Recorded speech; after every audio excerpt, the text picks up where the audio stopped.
Hello everyone, very good morning to all of you. जल्दी से audio video बता देंगे। ऑडियो वीडियो सही है?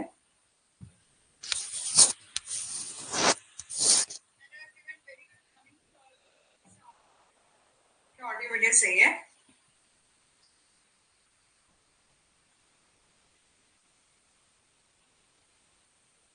चलो, गुड मॉर्निंग सुखराम जी।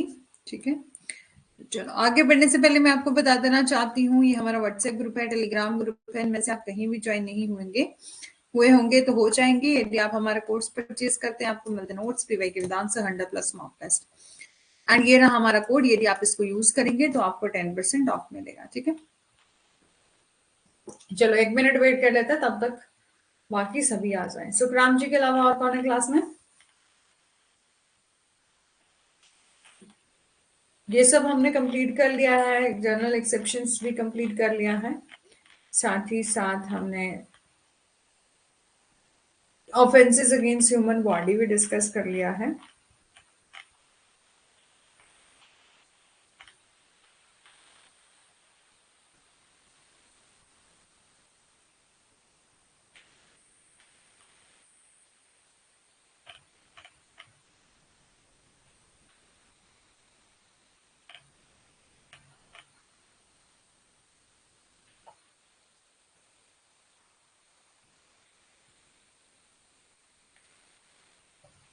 चलो, आज हम करेंगे offences related to property, relating to property. ठीक है,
चलो स्टार्ट करते हैं।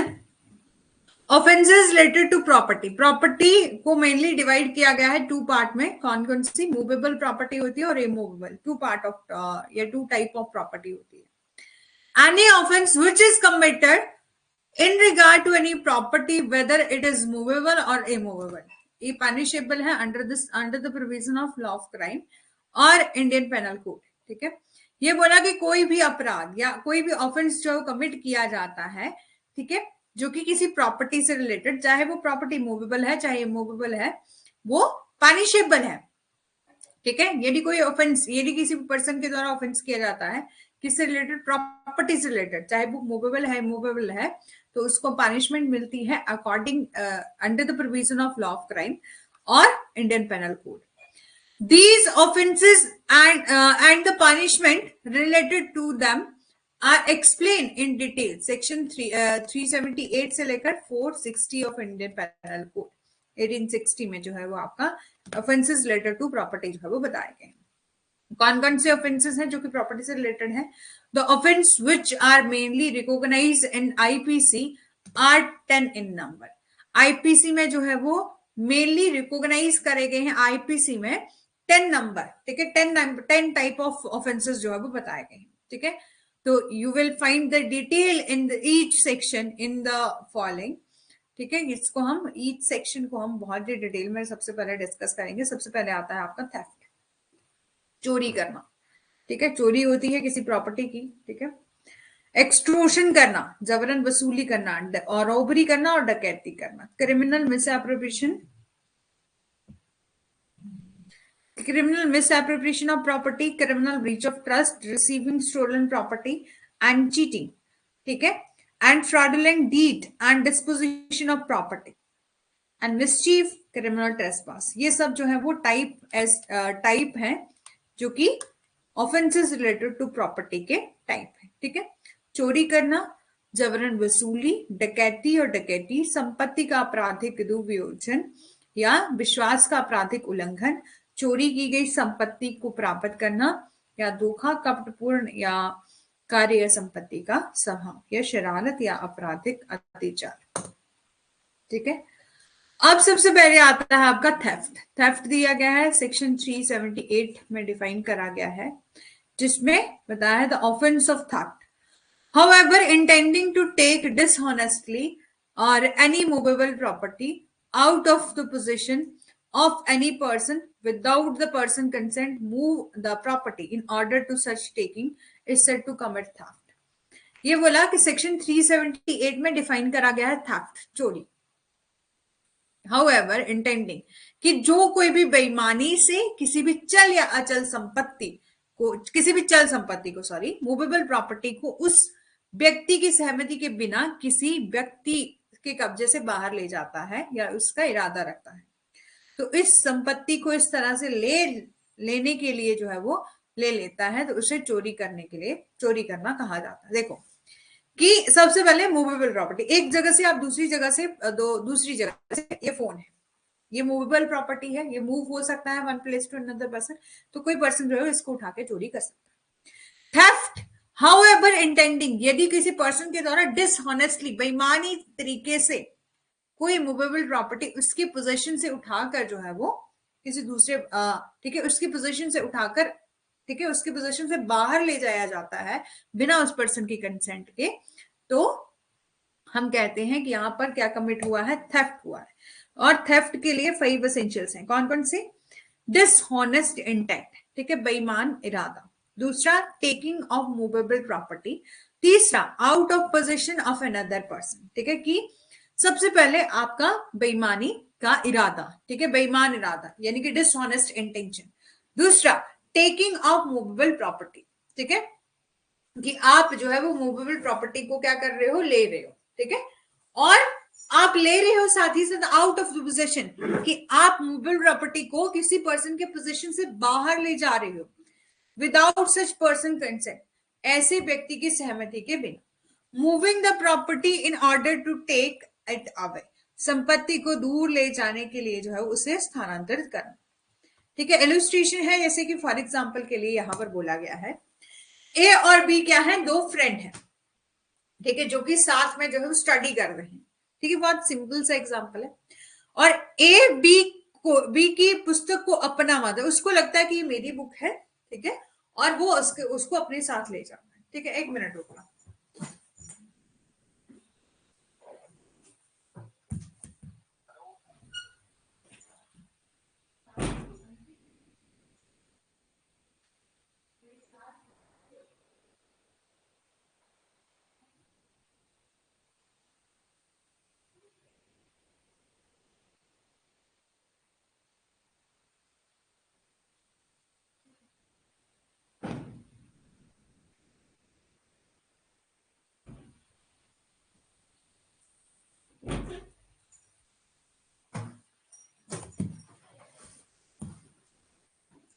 ठीक है, इलस्ट्रेशन देखा, ए और बी क्या है, दो मित्र हैं, ठीक है, 2 फ्रेंड हैं, और वो आपस में क्या कर रहे हैं, मतलब आपस में क्या करते हैं, पढ़ाई करते हैं, स्टडी करते हैं। 1 मिनट रुकना, एक तो जब बीच में से कॉल आ जाए ना तो सब बिगड़ जाता है, पूरा ऐप ही पेंड हो गया। चलो, और किसी को दिक्कत है तो बता दो, कोई दिक्कत नहीं है ना?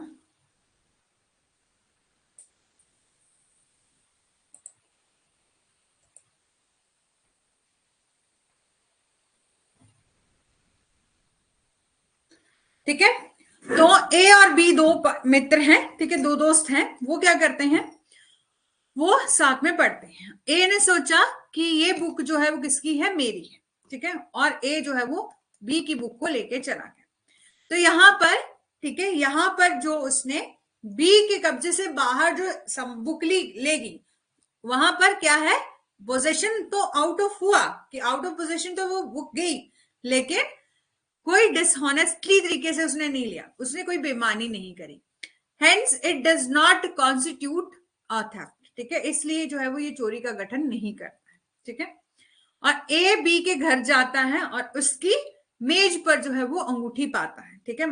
ए जो है वो, दूसरा एग्जांपल ये है, ए और बी दो फ्रेंड हैं, ठीक है, फ्रेंड नहीं है, कि एक जो है वो अब बी के दोस्त के घर में जाता है, ये दोनों फ्रेंड हैं, और ए जो है वो बी के घर में जाता है और उसको उसकी मेज पर जो है वो एक रिंग मिलती है और वो जेड की, ठीक है,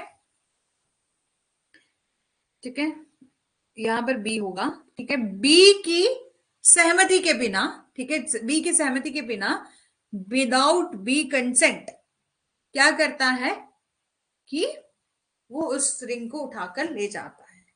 तो यहां पर ए ने कमिट किया है थेफ्ट, क्योंकि उसका यहां पर डिसऑनेस्ट इंटेंशन है। एक्सप्लेनेशन में बोला है as long as the thing property is attach to earth, ठीक है, कि जब तक जो है वो वस्तु संपत्ति या पृथ्वी से जुड़ी होती है, यानी कि चल संपत्ति नहीं होने के कारण वह चोरी के अधीन जो है वो नहीं होती है, इसलिए जैसे ही इसे पृथ्वी से जो है वो काट दिया जाएगा, वो चोरी के अधीन योग्य जो है वो हो जाएगी। यानी कि ऐसी प्रॉपर्टी जो कि अटैच टू अर्थ है, as long as the thing property is attached to earth, not being movable property, it is not subjected to theft, but as soon as it is cut from the earth, ठीक है, जैसे उसको काट लिया जाएगा वो capable हो जाएगी, यानी कि उसको चोरी की जा सकती। दूसरा, a person is said to move a thing of by removing or obstruct which prevented it from moving or obstructing which prevented it from moving, or by separating it from any other thing as well as by actual moving it, ठीक है, कि एक व्यक्ति को एक बाधा को हटाकर किसी चीज को स्थानांतरित करने के लिए जो है वो कहा जाता है, जो कि उस बाधा को स्थानांतरित करने से रोकता है, जो कि इसे हिलने से रोकता है, या कि इसे किसी अन्य चीज से जो है वो अलग करता है, साथ ही साथ जो है वो वास्तव में इसे स्थानांतरित कर सकता है। सिंपल सा है, यहां पर बोला है सबसे पहले डिसऑनेस्ट इंटेंशन, ठीक है, बेईमानी का इरादा। दूसरा, टेकिंग अ मूवेबल प्रॉपर्टी, कि आप जो है वो मूवेबल प्रॉपर्टी को ले जा रहे हो एक स्थान से दूसरे स्थान पर जो ले जा रहे हो, तो मूवेबल प्रॉपर्टी बोला जो अटैच टू अर्थ होगी, जब इसको काट दिया जाएगा, जैसे कि ट्री है, ठीक है, जो वैल्यूएबल ट्री है या कोई भी ट्री है, ठीक है, उसको आप काट दे रहे हो, तो ये मूव हो सकता है, one place to another place जो है वो मूव हो सकता है, तो ये चोरी के योग्य जो है वो हो जाएगा। फिर आउट ऑफ पोजीशन जो है वो कोई भी पर्टिकुलर जो भी सामान है वो उस पर्टिकुलर एक पर्सन के पोजीशन से बाहर जा रहा है, विदाउट सच पर्सन कंसेंट, ऐसे व्यक्ति की सहमति के बिना, moving the property in order to take it away, ठीक है।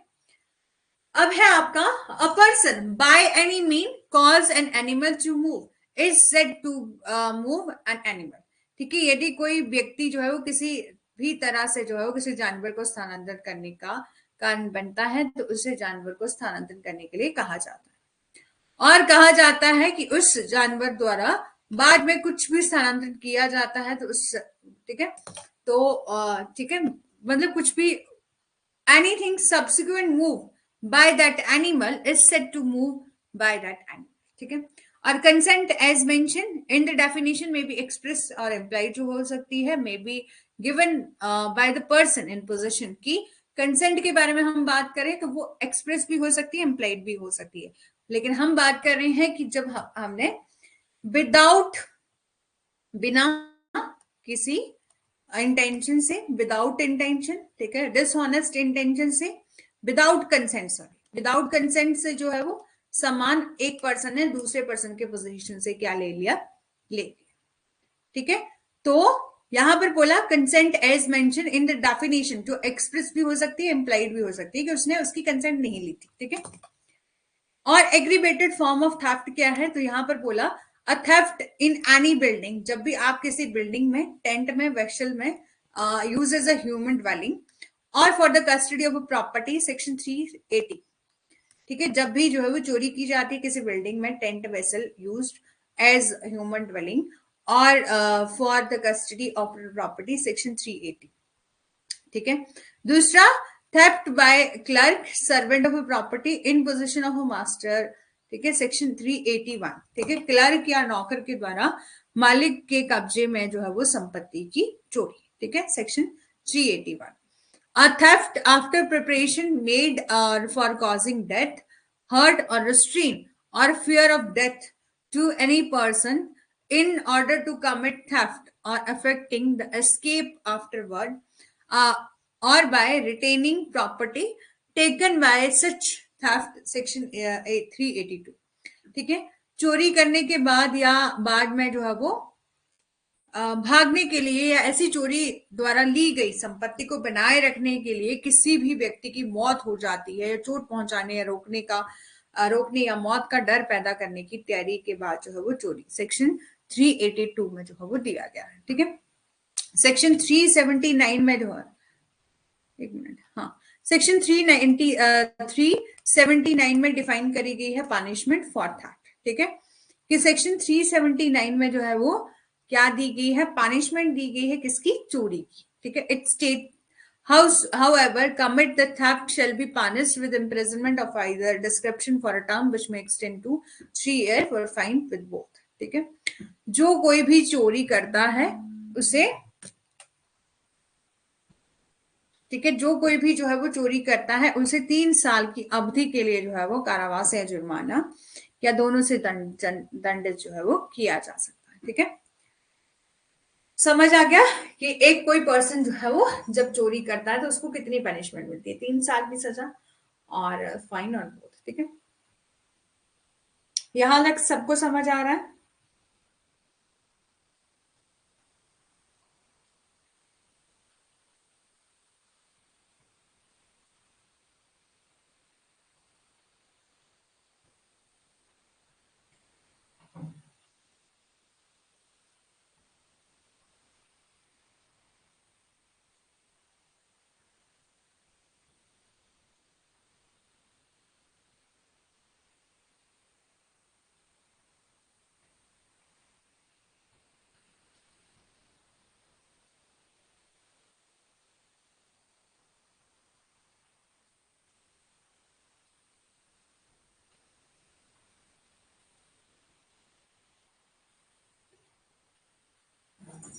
दूसरा है एक्सट्रोशन।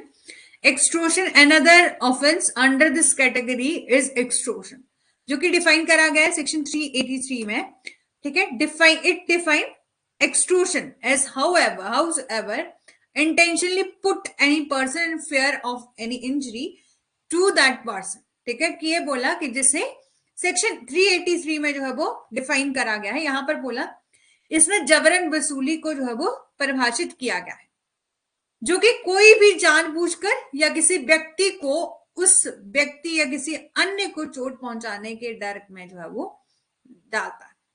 यानी कि जब भी किसी पर्सन के द्वारा, ये डिफाइन करता है extortion. Extortion mean however intentionally put any person in fear of any injury to that person और टू एनी अदर और hereby dishonestly induce the person so put in fear to deliver any person or any property or valuable security, anything, sign or seal which may be converted into a valuable security, commit extortion। ठीक है, समझ आ रहा है यहां तक? एक minute दोबारा से बता दूं।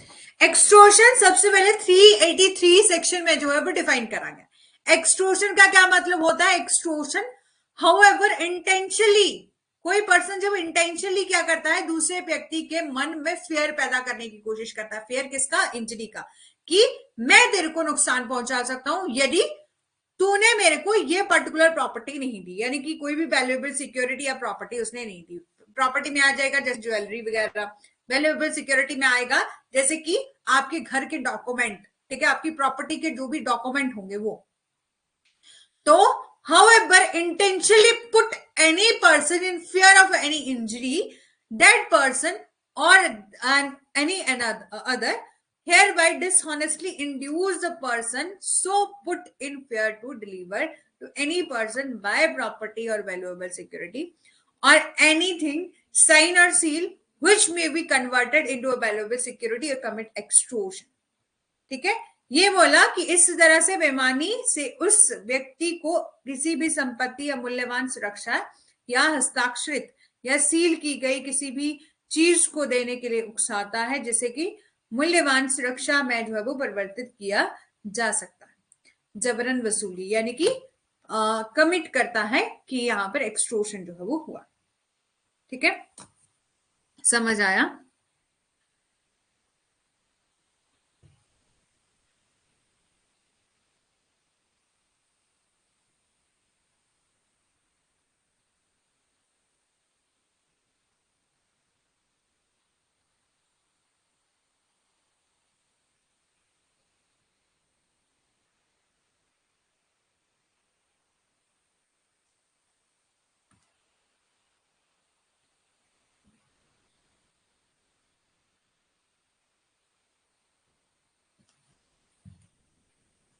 ठीक है, अब है इलस्ट्रेशन। इलस्ट्रेशन क्या है? जैसे कि ए जेड के बेटे को मारने की धमकी देता है। ठीक है, ए जेड को उसके बेटे के मारने की धमकी देता है जब तक कि वह अपनी संपत्ति ए को नहीं दे देता। तो इस प्रकार वह जेड को अपनी संपत्ति ए को ट्रांसफर करने के लिए क्या कर रहा है? यहां पर प्रेरित कर रहा है, इंड्यूस कर रहा है। और ए हैज कमिट एक्सटोर्शन। ठीक है, यहां पर ए ने जो है क्या किया है? कमिट किया है एक्सटोर्शन। ए जेड को उसके बेटे की मारने की धमकी देता है। ये कहता है कि तुम यदि मेरे को प्रॉपर्टी नहीं दोगे तो मैं तेरे बेटे को मार डालूंगा। इस प्रकार जेड को अपनी संपत्ति ए को हस्तांतरित करने के लिए जो है वो प्रेरित करता है। तो यहां पर ए ने क्या किया है? कमिट किया है एक्सटोर्शन। ठीक है, दूसरा है कि A threaten to publish a defamatory libel concerning Z. ठीक है, unless Z give him money. ठीक है, ये कहा कि ए जेड के बारे में जो है वो एक मान हानिकारक परिवाद प्रकाशित करने की धमकी देता है जब तक कि जेड उसे पैसे नहीं देता। इस प्रकार वह जेड को पैसे देने के लिए प्रेरित करता है। ए ने जो है वो जबरन यहां पर वसूली करी है। ए ने जो है वो कमिट किया है एक्सटोर्शन। और थेफ्ट और एक्सटोर्शन में क्या डिफरेंस है? तो सबसे पहले theft, in theft property taken out without consent of owner. कि थेफ्ट के केस में क्या होता है कि प्रॉपर्टी जो है वो किसी पर्सन के पोजीशन से बाहर ली जाती है और उसकी विदाउट कंसेंट से, बिना ऑनर की कंसेंट से। लेकिन एक्सटोर्शन में क्या होता है कि यदि तुम मेरे को प्रॉपर्टी नहीं दोगे तो मैं तेरे के बेटे को मार डालूंगा या तेरे को मार डालूंगा। तो प्रॉपर्टी ली जाती है, ऑनर से ली जाती है, लेकिन विद कंसेंट ली जाती है, ऑब्टेन करी जाती है, रॉन्गफुल गलत तरीके से ऑब्टेन करी जाती है। बहुत अच्छा पॉइंट है, समझ में आ गया होगा। थेफ्ट के केस में क्या होता है कि प्रॉपर्टी टेकन आउट ऑफ, ठीक है, taken out without consent of owner. और एक्सटोर्शन के केस में in extortion the consent of the owner is obtain but wrongfully तरीके से। थेफ्ट में be only in respect of movable property. Theft में जो है वो क्या होता है? मूवेबल प्रॉपर्टी के केस में जो है वो थेफ्ट होती है। ठीक है, थेफ्ट हमेशा ही मूवेबल प्रॉपर्टी की होती है जो कि एक प्लेस से दूसरे प्लेस में मूव हो सकती है। दूसरा, इन एक्सटोर्शन द प्रॉपर्टी में बी आइदर मूवेबल और इमूवेबल। कि एक्सटोर्शन के केस में प्रॉपर्टी जो है वो आपकी मूवेबल और इमूवेबल दोनों हो सकती है। ठीक है, there is no element of force. ठीक है, इसमें थेफ्ट के केस में कोई भी एलिमेंट ऑफ फोर्स नहीं होता, किसी को डराया धमकाया नहीं जाता, डराया धमकाया नहीं जाता, कोई भी एलिमेंट ऑफ फोर्स जो है वो नहीं होता। लेकिन एक्सटोर्शन के केस में क्या होता है कि सामने वाले व्यक्ति को के मन में फियर पैदा किया जाता है, इंजरी पैदा की जाती, मतलब फियर ऑफ इंजरी पैदा करी जाती है कि यदि तुमने मेरे को प्रॉपर्टी नहीं दी, तुमने मेरे को ज्वेलरी नहीं दी तो मैं तेरे को शूट कर दूंगा, उड़ा डालूंगा, या तेरे बच्चे को मार डालूंगा, या कुछ भी। तो property is obtain by putting a person in fear of injury and hereby inducing him to part with his property. ठीक है, और थेफ्ट के केस में क्या होता है? There is no delivery of property by owner. ठीक है, थेफ्ट के केस में डिसऑनेस्टी तरीके से सामने वाला व्यक्ति ले रहा है, लेकिन उसमें ऑनर की कोई कंसेंट नहीं होती, विदाउट कंसेंट, और डिलीवरी भी ऑनर के द्वारा नहीं की जाती। There is no delivery of a property by owner. लेकिन एक्सटोर्शन के केस में क्या होता है, there is a delivery of property by the owner. ठीक है, खुद ब खुद ऑनर जो है वो उस प्रॉपर्टी को डिलीवर कर रहा है। पनिशमेंट क्या है एक्सटोर्शन की, ये डिफाइन करा है सेक्शन 384 में। However commit extortion shall be punished with imprisonment for a term which may extend to 3 years plus fine or with both।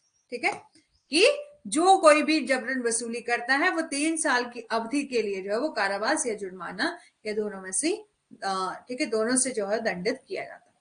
Essentials क्या है एक्सटोर्शन के, सबसे पहले सामने वाला व्यक्ति क्या कर रहा है, फियर ऑफ इंजरी दे रहा है, यानी कि put any person in fear of injury, किसी व्यक्ति को चोट लगाने का डर जो है वो बना देता है। दूसरा, डिसऑनेस्ट इंड्यूसमेंट, बेईमान प्रलोभन। डिलीवरी ऑफ प्रॉपर्टी और वैल्यूएबल सिक्योरिटी बाय पर्सन और put in fear of any person. ठीक है, कि डिलीवरी ऑफ प्रॉपर्टी करी जाती है, वैल्यूएबल सिक्योरिटी की डिलीवरी करी जाती है किसी पर्सन को, क्यों, क्योंकि उसके मन में डर है कि मेरे को ये मार डालेगा यदि मैं उसकी अपनी प्रॉपर्टी उसको नहीं दूंगा तो। ठीक है, और एग्रीवेटेड फॉर्म ऑफ एक्सटोर्शन क्या है, अलग कौन कौन सी सेक्शन है, सबसे पहले 386 में बताया extortion by putting a person in fear of death और ग्रीवियस हर्ट।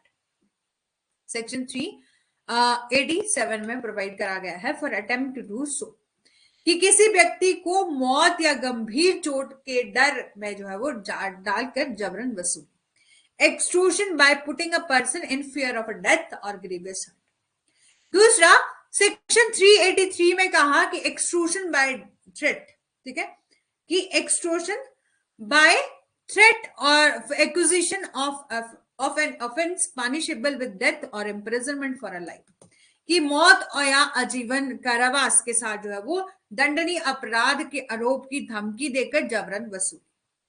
सेक्शन 389 में कहा putting person in fear of acquisition of offence in order to commit extortion, कि जबरन वसूली करने के लिए जो है वो व्यक्ति को अपराध के आरोपों के डर में डालना। Putting person in fear of acquisition of offence on order to commit extortion. ठीक है, अब है आपका नेक्स्ट सेक्शन है रोबरी। ठीक है, यहां पर एक्सटोर्शन सबको समझ में आ गया होगा, किसी को भी डाउट है तो बताइए। एक्सटोर्शन के केस में क्या होता है ना, कि एक्सटोर्शन के केस में सामने वाले व्यक्ति ये कहता है कि तुम मेरे को प्रॉपर्टी नहीं दोगे, इट मींस कि मैं आपको मार डालूंगा। ठीक है, आपके बच्चे को मार डालूंगा, मतलब सामने वाले पर्सन के माइंड में या मन में जो है वो फियर ऑफ इंजरी जो है वो पैदा की जा रही है, जिससे क्या वो डर जाए और प्रॉपर्टी खुद ब खुद आपको ट्रांसफर करते या डिलीवर करते। ठीक है, अब है आपका रोबरी। सेक्शन 390 में जो है वो डिफाइन करा गया है robbery, which is aggravated form of either theft और एक्सटोर्शन। ठीक है, रोबरी होती है डकैती। तो यहां पर बोला कि ये जबरन वसूली और थेफ्ट दोनों का ही क्या है, रूप है, which is aggravated form of either theft or extortion or both. In all robbery there is either theft or extortion। ठीक है, कि सभी डकैती में जो है वो या तो चोरी या जबरन वसूली जो है वो होती है। ठीक है, when theft is a robbery, कब जो है वो थेफ्ट जो है वो रोबरी होती है। तो यहां पर बोला theft is a robbery if in order to committing of a theft, in order to in committing a theft in or in carrying away or attempting to carry away property obtained by theft, or offender for that end voluntarily cause an or attempt to cause any person death or hurt or wrongful restraint or fear of instant death, of instant hurt and instant wrongful restraint। यहां पर बोला कि all robbery में क्या होता है, सभी, मतलब ये है आपका थेफ्ट, ठीक है, और ये है आपका एक्सटोर्शन। इन रॉबरी में आपका थेफ्ट भी आता है, एक्सटोर्शन भी आता है, यानी कि कब थेफ्ट रॉबरी हो सकता है, कब एक्सटोर्शन आपका रॉबरी हो सकता है। तो सबसे पहले कब थेफ्ट जो है वो रॉबरी होगा, the theft is a robbery if in order to committing of theft, ठीक है, कि यदि चोरी करने के लिए जो है, चोरी करने के लिए या चोरी के द्वारा संपत्ति ले जाने या ले जाने का प्रयास करने में अपराधी उस उद्देश्य के लिए स्वेच्छा से किसी व्यक्ति को मौत या चोट पहुंचाने या गलत तरीके से रोकने का प्रयास जो है वो करता है। कि चोरी करने के लिए व्यक्ति तो गया है, लेकिन चोरी के साथ साथ जो है वो किसी दूसरे पर्सन को डरा भी रहा है, सामने वाले पर्सन को जिसके भी घर में गया है।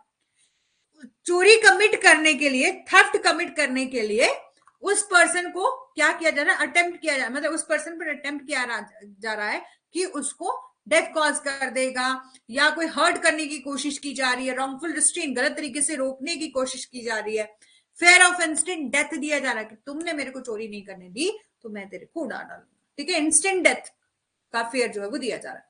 और इंस्टेंट हर्ट और इंस्टेंट रॉन्गफुल रिस्ट्रेन, ठीक है, इंस्टेंट रॉन्गफुल रिस्ट्रेन, ठीक है। तो यहां पर बोला कि व्हेन थेफ्ट इज रॉबरी, कब जो है वो थेफ्ट क्या होगा, रॉबरी होगा।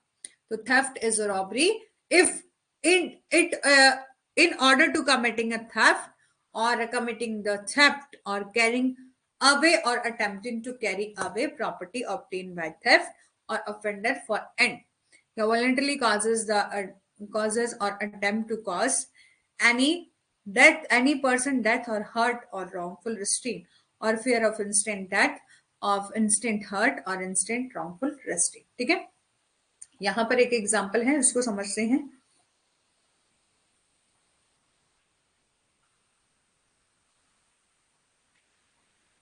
ठीक है, एक एग्जाम्पल है, उसको समझते हैं।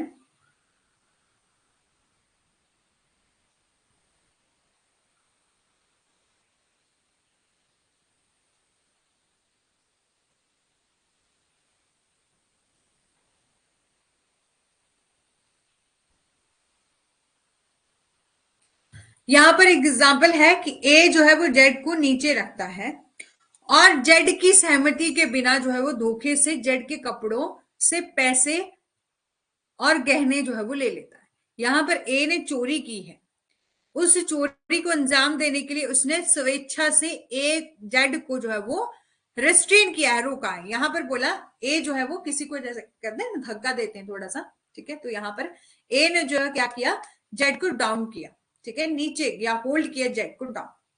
ऑल फ्रॉडुलेंटली, गलत तरीके से, धोखे से जो है वो ए ने क्या किया, जेड के कपड़ों में से पैसे और गहने जो है वो निकाल बिना जेड की कंसेंट से। तो हियर ए ने यहां पर कमिट किया है theft, in order to committing that theft has voluntarily caused a wrongful restraint to Z or A has therefore committing a robbery, ठीक है। तो when extortion is robbery, कब जो है वो extortion क्या होगा, रॉबरी होगी। तो ये हमने समझ लिया कि कोई व्यक्ति चोरी करने के लिए गया है, ठीक है। अच्छा, एक बार डिफरेंस बताते हैं एक्सटोर्शन और रॉबरी में। एक मिनट देखो, थेफ्ट और एक्सटोर्शन में समझ आ गया ना। थेफ्ट के केस में देखो, थेफ्ट और रॉबरी होता है डकैती, ठीक है, या लूटपाट, ठीक है। रॉबरी होता है डकैती करना, ठीक है। अब रॉबरी में थेफ्ट भी आता है और एक्सटोर्शन भी आता है, वो दोनों ही रॉबरी में आते हैं। अब हम डिस्कस कर रहे हैं कि कब थेफ्ट आपका रॉबरी होगा, कब एक्सटोर्शन आपका रॉबरी होगा।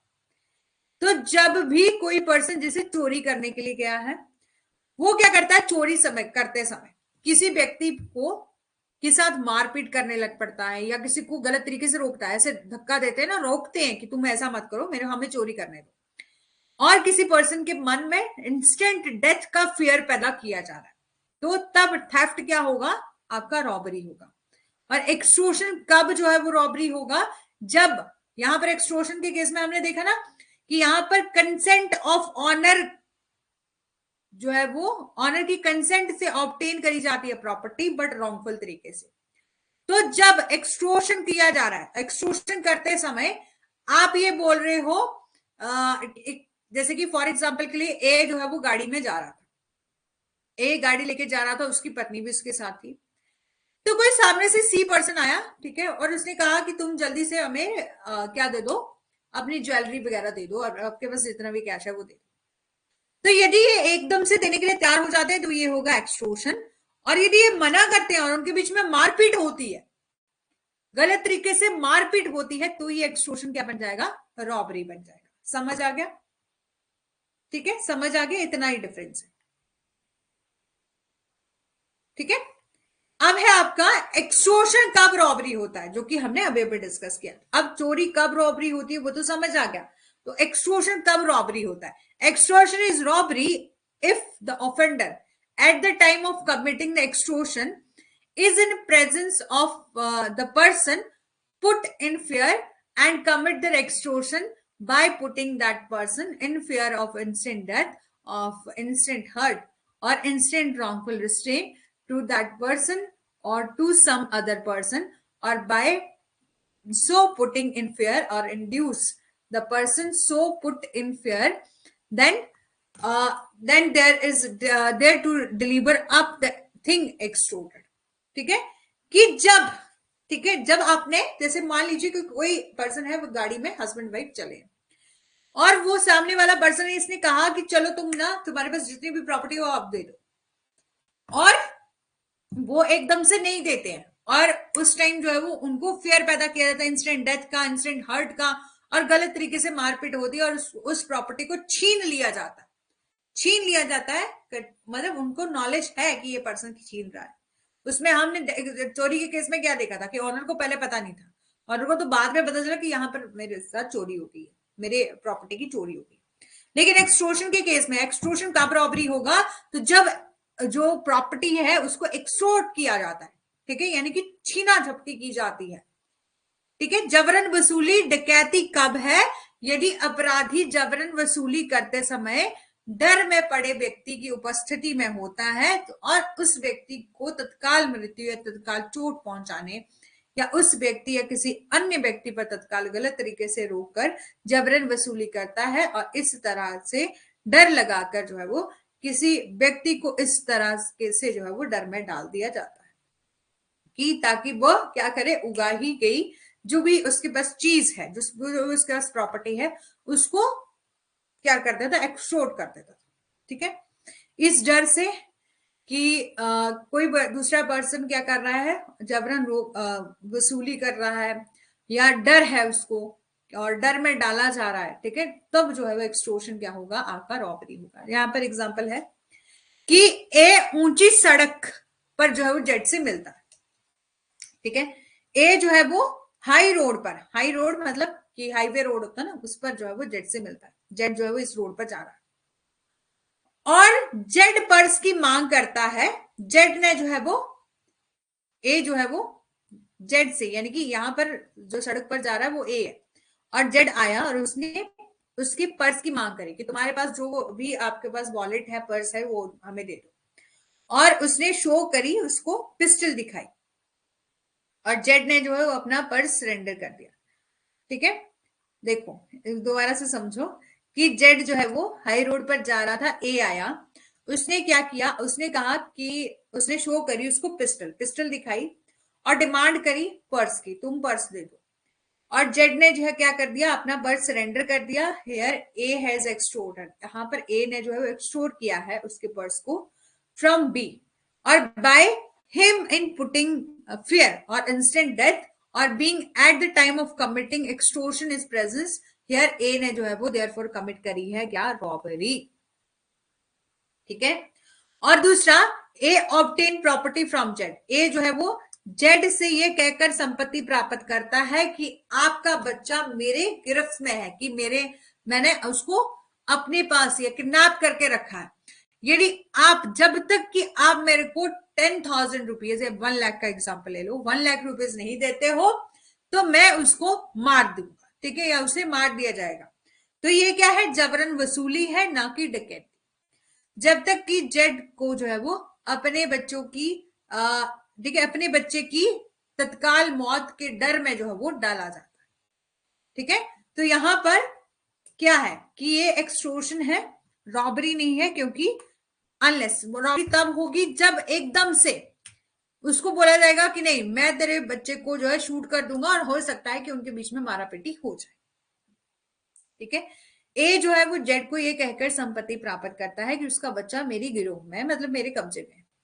जब तक कि तुम मेरे को 1 लाख रुपीज नहीं देते हो तब तक मैं उसको मार डालूंगा। तो यहाँ पर क्या है, ये जबरन वसूली है, एक्सटॉर्शन है, ना कि डकैती। डकैती जब होगी जब जेड को अपने बच्चे की तत्काल मृत्यु के डर में जो है वो नहीं डाला जाना, मतलब जब तक डाला गया तब तक ये क्या होगी, रॉबरी। एक्सप्लेनेशन में बोला offender is said to be present if he is sufficient near to put the other person in fear of instant death or instant hurt or instant wrongful restraint. The main essence of offense of robbery is presence of imminent fear or violence. It indicates the death, hurt or wrongful confine or cause in order to commit theft or while committing theft. ये बोला कि अपराधी को उपस्थित में जो है वो, या उपराग, the offender is said to be present if he is sufficiently near to put the other person in fear of instant death, कि हम तब कहेंगे, या ऑफेंडर जो है वो प्रेजेंट होता है, प्रेजेंट है इफ, यदि वो सफिशिएंट नियर है, मतलब नजदीक है, कि उसको एकदम से नजदीक से लगा कि मेरे को फियर ऑफ इंस्टेंट डेथ है, कि एकदम से अब भी इस व्यक्ति ने मेरी जान ले ली, ये इंस्टेंट डेथ हर्ट है, उसको इंस्टेंट हर्ट का डर है, इंस्टेंट रॉन्गफुल रिस्ट्रेन का डर है। मेन एसेंस क्या है ऑफेंस ऑफ रॉबरी के, is the presence of imminent fear और violence. It indicate death, hurt और रॉन्गफुल कन्फाइनमेंट और cause in order to commit theft और वाइल कमिटिंग थेफ्ट।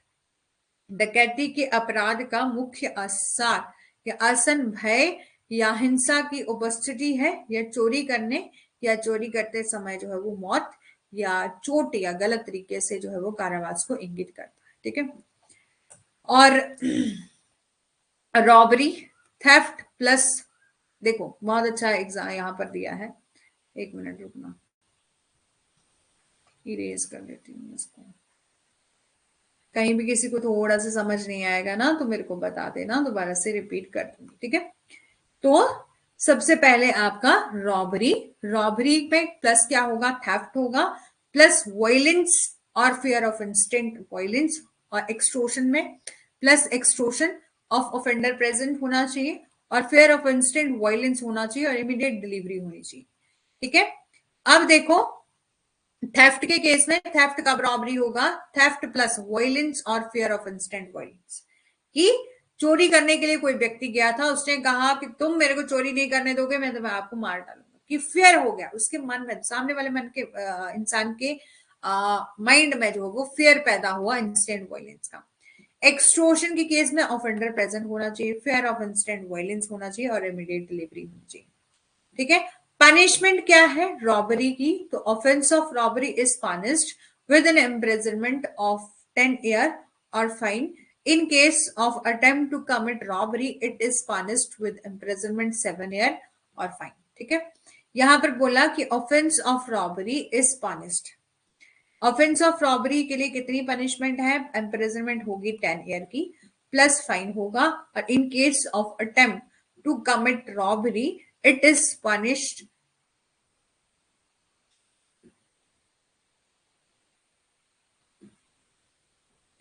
ठीक है, और लूटपाट की कोशिश के मामले में जो है वो 7 साल की कैद होगी और जुर्माने की सजा जो है वो। सेक्शन 392 में डिफाइन करा गया है पनिशमेंट फॉर रॉबरी इफ, यदि वो कमिट की जाती है हाईवे पर, ठीक है, बिटवीन द सनराइज और सनसेट। ठीक है, कि जब सूर्योदय और सूर्यास्त के बीच में राजमार्ग पर जब कोई रॉबरी की जाती है तो इम्प्रिजनमेंट कितनी होगी, 14 साल की होगी, 14 साल की कैद की सजा जो है वो होगी। ठीक है, अब हम करेंगे डकैती। ठीक है, यहां तक बताएंगे, सबको समझ आ गया।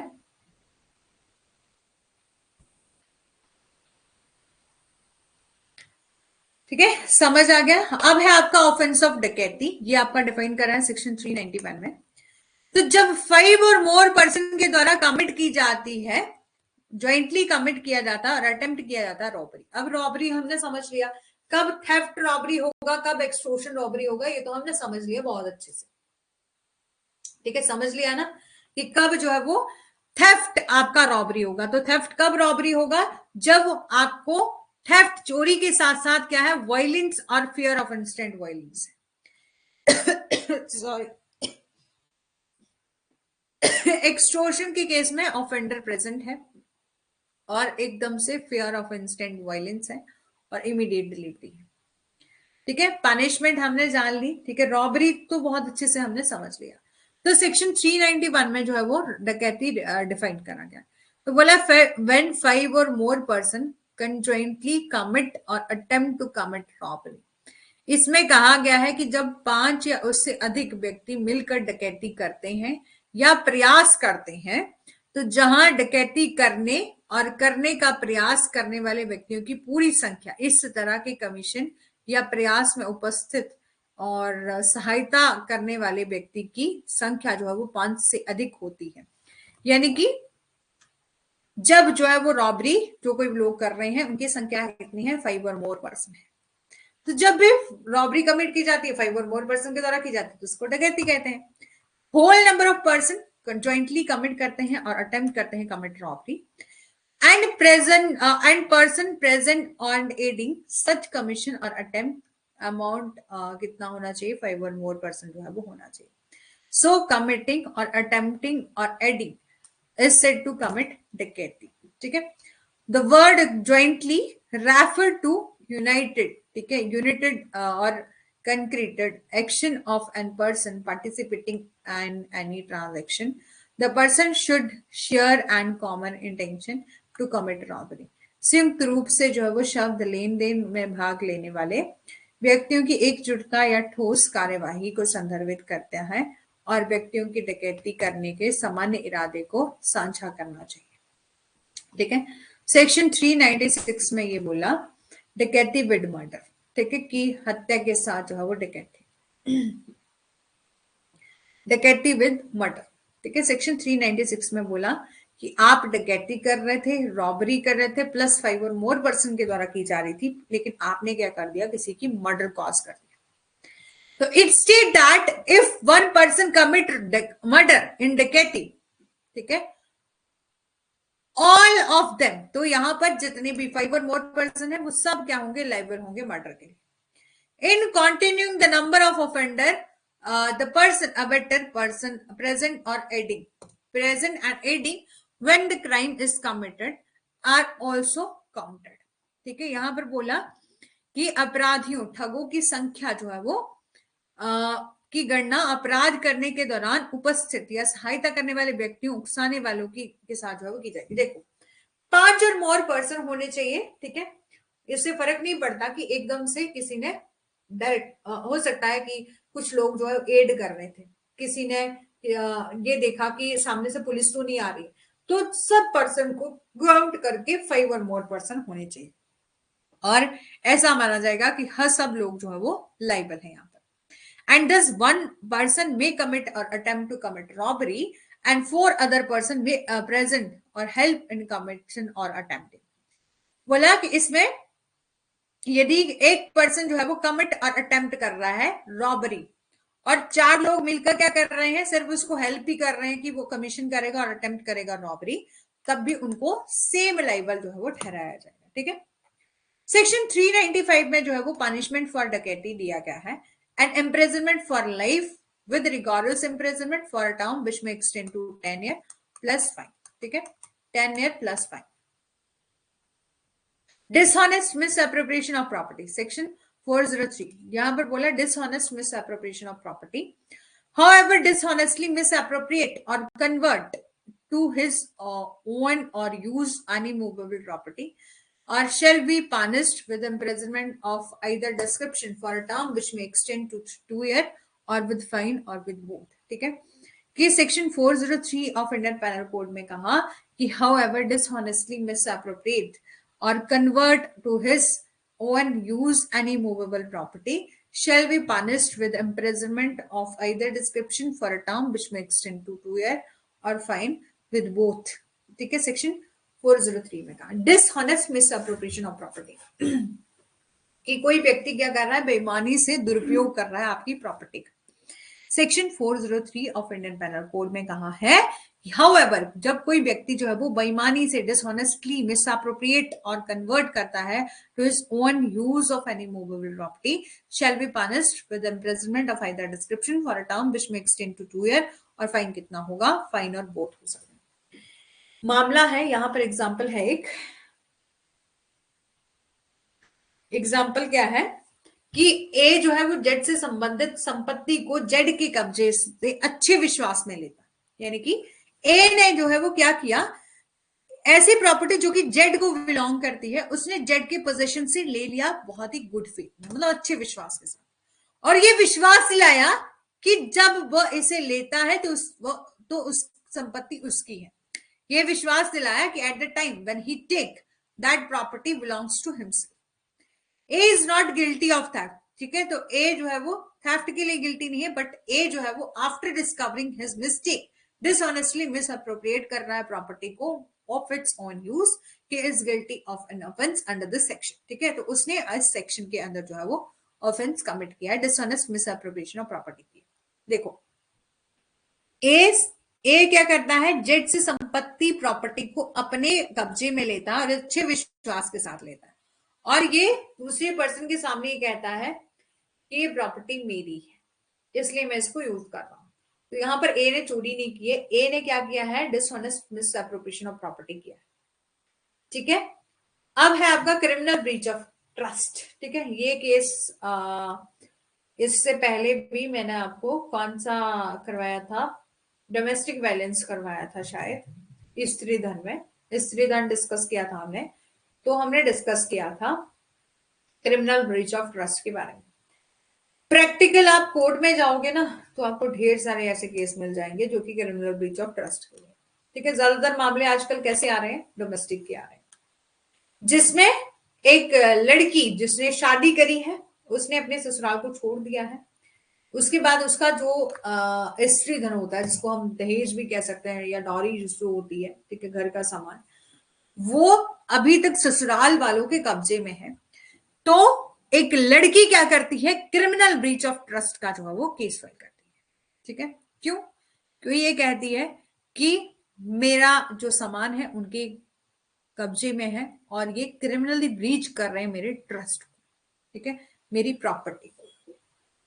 ठीक है, और ठीक है, एक मिनट, ठीक है, आपको ढेर सारे ऐसे केसेस मिल जाएंगे सेक्शन 405 के। ठीक है, चलो डिस्कस करते हैं। तो सेक्शन 405 जो है वो आपका डिफाइन करता है offence of criminal breach of trust. However, being in any manner interested with the property or with any domain over the property and dishonestly misappropriate or convert its own use of property or dishonestly use or dispose of that property in violation of any direction of a law prescribe the mode in which such trust to be discharged or any discharge or any legal contract express or implied which he has made touching the discharge of such trust and willfully suffer any other person so to do or commit criminal breach of trust। ठीक है, section 405 में कहा कि आपराधिक विश्वासघात के अपराध को परिभाषित जो है वो किया गया है, जो कोई भी किसी भी तरह से संपत्ति के साथ जो है वो सौंपा गया है, संपत्ति पर जो है वो किसी भी प्रभुत्व के साथ बेईमानी से उस संपत्ति का दुरुपयोग करता है या उस संपत्ति के उपयोग में परिवर्तित करता है, यानी कि बेईमानी से कोई पर्सन डिसऑनेस्टली या क्या कर रहा है, यूज कर रहा है उस प्रॉपर्टी को, डिस्पोज ऑफ करने की कोशिश कर रहा है इस प्रॉपर्टी को, और violation of any direction of law, और किसी जो भी लॉ के द्वारा डायरेक्शन दी गई है उसकी वायलेशन कर रहा है। ठीक है, prescribing in the mode such trust is to be discharge और एनी लीगल कॉन्ट्रैक्ट एक्सप्रेस और implied which he has made touching and discharge of such trust willfully suffer any other person so to do commit criminal breach of trust। ठीक है, essential ingredient क्या है criminal breach of trust के, there should be an entrustment by one person to another of the property। एक व्यक्ति के द्वारा संपत्ति के दूसरे व्यक्ति को सौंपा जाना चाहिए, कि एक व्यक्ति के द्वारा प्रॉपर्टी को दूसरे व्यक्ति को सौंपा जाना चाहिए, सबसे पहले उसको दिया गया होना चाहिए, with any dominium over the property. ठीक है, संपत्ति पर जो है वो किसी भी प्रभुत्व के साथ, और इस तरह से सौंपा जाना चाहिए कि उस पर विश्वास है, ट्रस्ट है. Such entrustment must be entrust. There must have been a appropriation, misappropriation or ठीक है, conversation, ठीक है, to its own use by the person by who receive the property in trust. Trust में संपत्ति प्राप्त करने वाले व्यक्ति के द्वारा अपने स्वयं के उपयोग में दुरुपयोग या रूपांतरण जो है वो किया गया होगा. और सच कन्वर्जन और retention of the property must be against or violation of any directions. Law prescribe the mode in which such trust is to be discharged or any legal contract made touching the discharge of such trust. कि संपत्ति का इस तरह से का रूपांतरण या प्रतिधारणा किसी भी निर्देश के खिलाफ या उल्लंघन में जो है वो होना चाहिए, या कानून उस तरीके को निर्धारित करता है जिसमें ऐसे ट्रस्ट का निर्वहन किया जाना है, और ऐसे ट्रस्ट के निर्वहन को छूने वाले किसी भी कानूनी उपबंध का जो है वो होना चाहिए. ठीक है. इस offence this offence consist of any of the 4 positive act: misappropriation, conversion, user or disposal of property. Negligence is not a dishonest intention. Negligence या लापरवाही बेईमानी का इरादा नहीं है. If person commit a criminal breach of trust, the refund of amount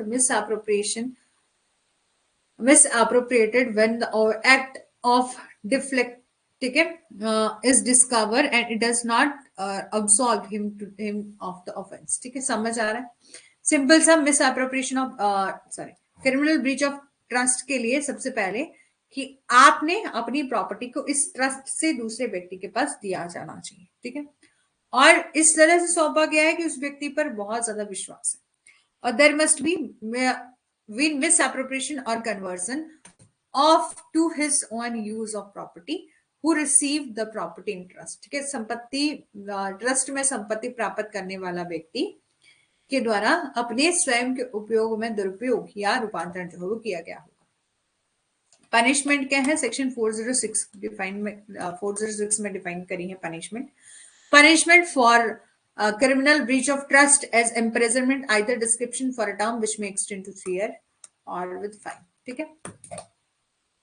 distinction between क्या है theft और क्रिमिनल ब्रीच ऑफ ट्रस्ट में क्या कुछ डिफरेंस है? तो थेफ्ट में there is a wrongful thing taking.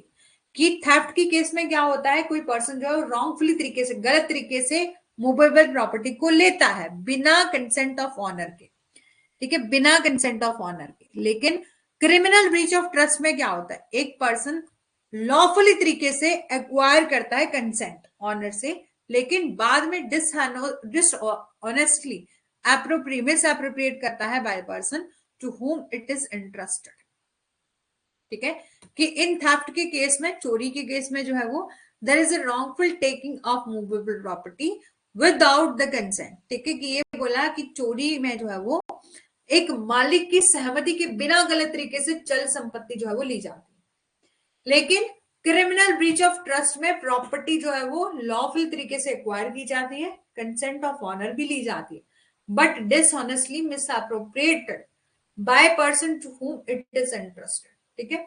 दूसरा, in theft the property involve is a movable property, but in breach of trust it may be any property. कि चोरी में जो है वो शामिल संपत्ति जो है वो चल संपत्ति है, लेकिन विश्वास में के उल्लंघन में ये संपत्ति जो है वो कोई संपत्ति हो सकती है. ठीक है. In theft the property involve movable property. In theft में क्या होता है, हमेशा इमूवेबल प्रॉपर्टी इन्वॉल्व होती है, लेकिन ब्रीच ऑफ ट्रस्ट में it may be any property, कोई भी प्रॉपर्टी हो सकती है. थेफ्ट के केस में offence is completed as soon as property is dishonestly taken away. चोरी में बेईमानी से संपत्ति छीनते हुए जो है वो अपराध पूरा हो जाता है. विश्वास के उल्लंघन में अपराध तब होता है जब अपराधी बेईमानी से जो है वो संपत्ति को अपने स्वयं के उपयोग में जो है वो परिवर्तित करता है. ठीक है, यहां तक समझ आया? सुखराम जी के अलावा और कौन कौन है क्लास में, ये भी बता दो भाई.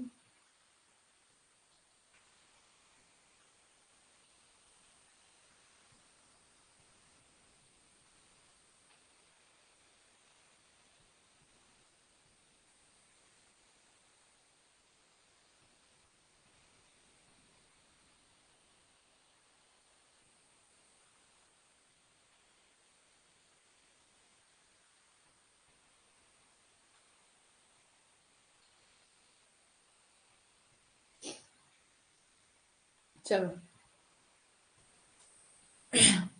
अब है आपका डिस्टिंक्शन बिटवीन क्रिमिनल मिसएप्रोप्रिएशन और breach of trust. Criminal breach of trust, misappropriation में क्या होता है, property come into the position of the offender by some casualty, ठीक है, और otherwise and he afterward misappropriation, ठीक है, कि मिसएप्रोप्रिएशन के केस में क्या होता है, property come into the possession of the offender by some, ठीक है, किसी कॉज के कारण, या बोला दुर्विनियोजन में संपत्ति किसी हताहत या अन्यथा से अपराधी के कब्जे में जो है वो आ जाती है और बाद में इसका दुरुपयोग जो है वो करता है। यानी कि मिस एप्रोप्रिएशन में क्या होता है, प्रॉपर्टी जो है वो उसके कब्जे में आ जाती है, लेकिन बाद में कब्जे में आने के बाद उसका जो है वो गलत तरीके से यूज किया जाता है, मिस एप्रोप्रिएट किया जाता है उस प्रॉपर्टी को। लेकिन इन ब्रीच ऑफ ट्रस्ट में क्या होता है, ऑफेंडर इज लॉफुली इंटरेस्टेड, कि ऑफेंडर जो है वो क्या करता है, लॉफुली तरीके से पहले ट्रस्ट विश्वास के साथ लॉफुली तरीके से प्रॉपर्टी को लेता है and he dishonestly miss appropriate the same, और बाद में जो है वो उसका दुरुपयोग करता है, ठीक है। और इन मिस एप्रोप्रिएशन के केस में देयर इज नो कॉन्ट्रैक्चुअल और फिड्यूशियरी रिलेशनशिप, ठीक है। मिस एप्रोप्रिएशन के केस में कोई भी कॉन्ट्रैक्चुअल और फिड्यूशियरी रिलेशनशिप जो है वो नहीं होता, बट ब्रीच ऑफ ट्रस्ट में जो है वो there is a contractual relationship of the offender with regard to property, लेकिन विश्वास के उल्लंघन में संपत्ति के संबंध में अपराधी का संवेदनात्मक संबंध होता है, ठीक है। और a breach of trust include criminal appropriation but the, ठीक है, converse is not always true, कि विश्वास के उल्लंघन में अपराधी जो है वो क्या करता है, दुरुपयोग शामिल है, लेकिन इसके विपरीत ये हमेशा सच नहीं है, ठीक है। मिस एप्रोप्रिएशन के केस में कोई कॉन्ट्रैक्ट नहीं होता, कोई फिड्यूशियरी रिलेशनशिप नहीं होता, कोई पर्सन जो है वो पहले उसके पास प्रॉपर्टी आ जाती है और बाद में जो है उसका मिसयूज करता है, दुरुपयोग करता है। लेकिन क्रिमिनल ब्रीच ऑफ ट्रस्ट में क्या है कि कोई पर्सन पहले लॉफुली तरीके से ट्रस्ट हासिल करता है, विश्वास करता है, ठीक है, लेकिन बाद में उस विश्वास के, ठीक है, उस विश्वास की ब्रीच करता है, डिसऑनेस्टली मिस अप्रोप्रिएट कर रहा है उस प्रॉपर्टी को और ब्रीच कर।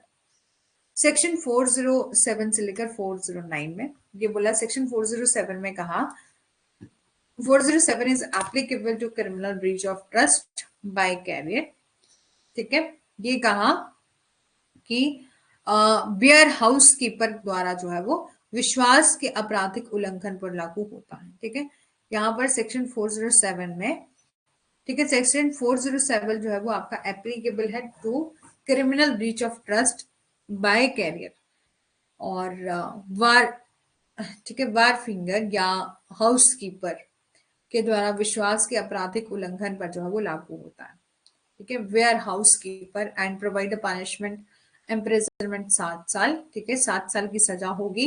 एंड जो आपका सेक्शन 408 है वो की बात करता है applicable to criminal breach of trust by clerk, की यदि कोई ट्रस्ट कोई क्लर्क या सर्वेंट जो है वो क्रिमिनल ब्रीच ऑफ ट्रस्ट करता है, ठीक है, कि कोई किसका क्लर्क है या कोई सर्वेंट है वो क्रिमिनल ब्रीच ऑफ ट्रस्ट यदि करता है तो उसको 7 साल की इम्प्रिजनमेंट जो है वो होगी, ठीक है।